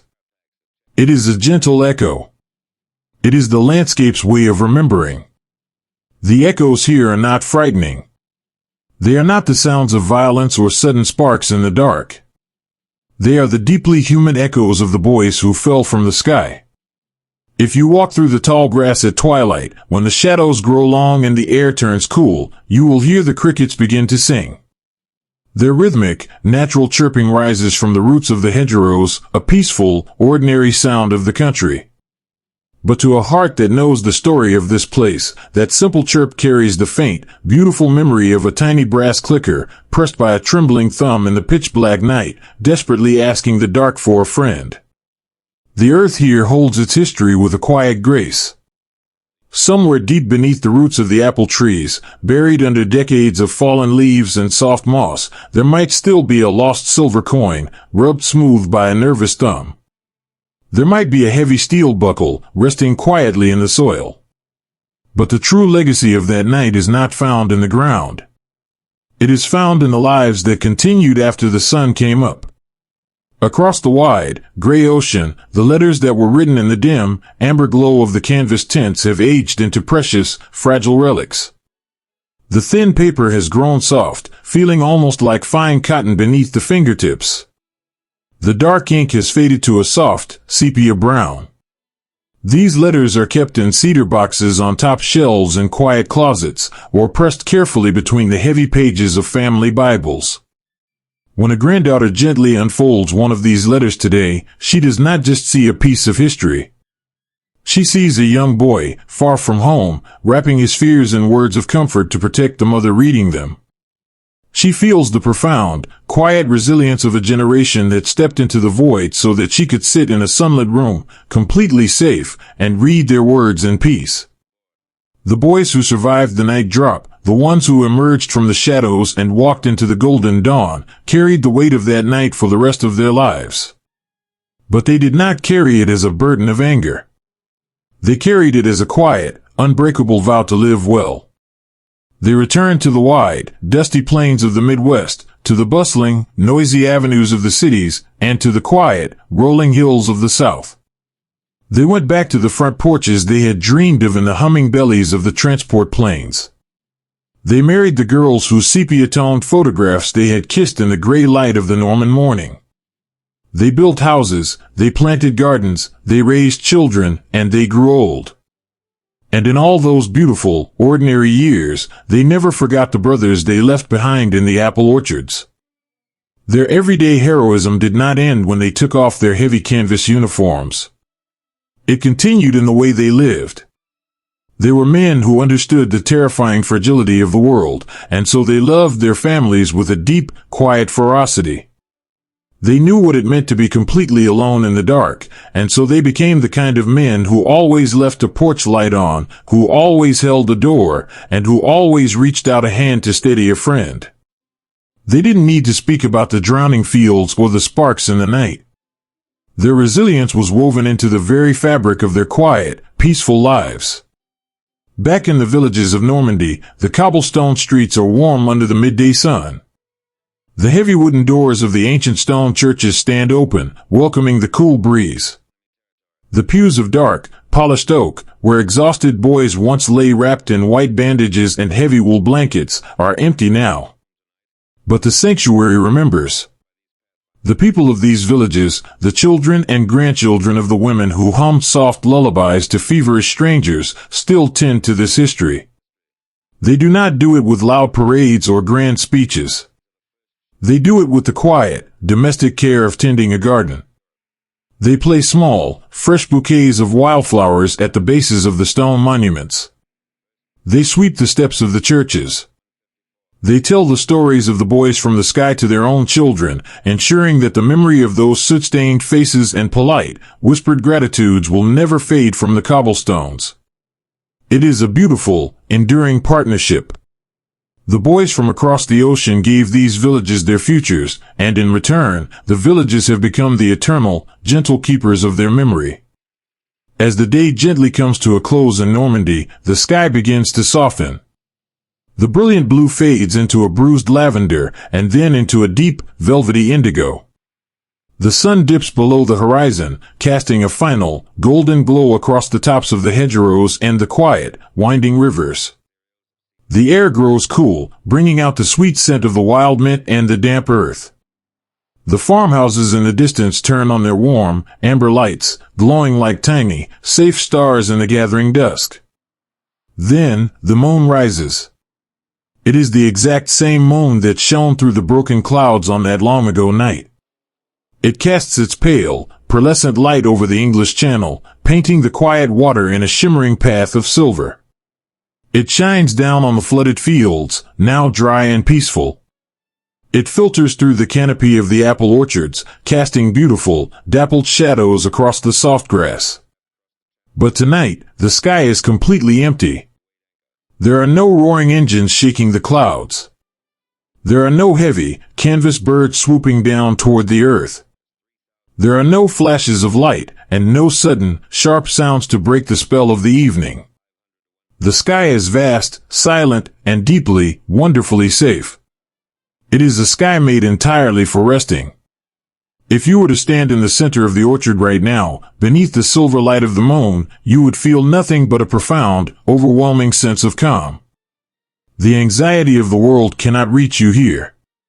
The struggles of the day have faded away, leaving only the steady, comforting rhythm of the earth settling down to sleep.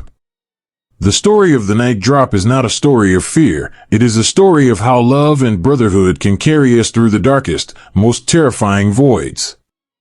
It is the story of a hand reaching out in the blackness, a shared canteen in the dawn, and the quiet courage to take one more step when your boots are heavy with mud. It is a reminder that even when the sky is falling, we are never truly alone as long as we have each other. The wind picks up just a little, moving gently off the sea and drifting through the branches of the apple trees.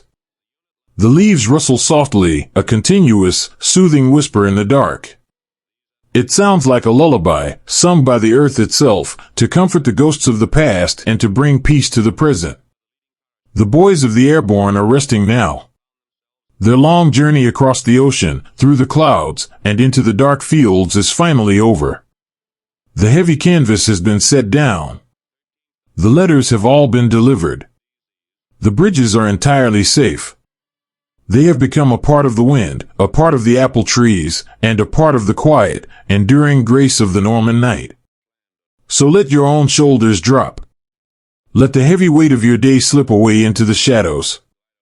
Close your eyes and listen to the gentle, rushing sound of the wind through the leaves. Let the quiet courage of those young men fill your heart with a deep, settling peace. The world is quiet. The night is beautiful. And it is finally time to sleep.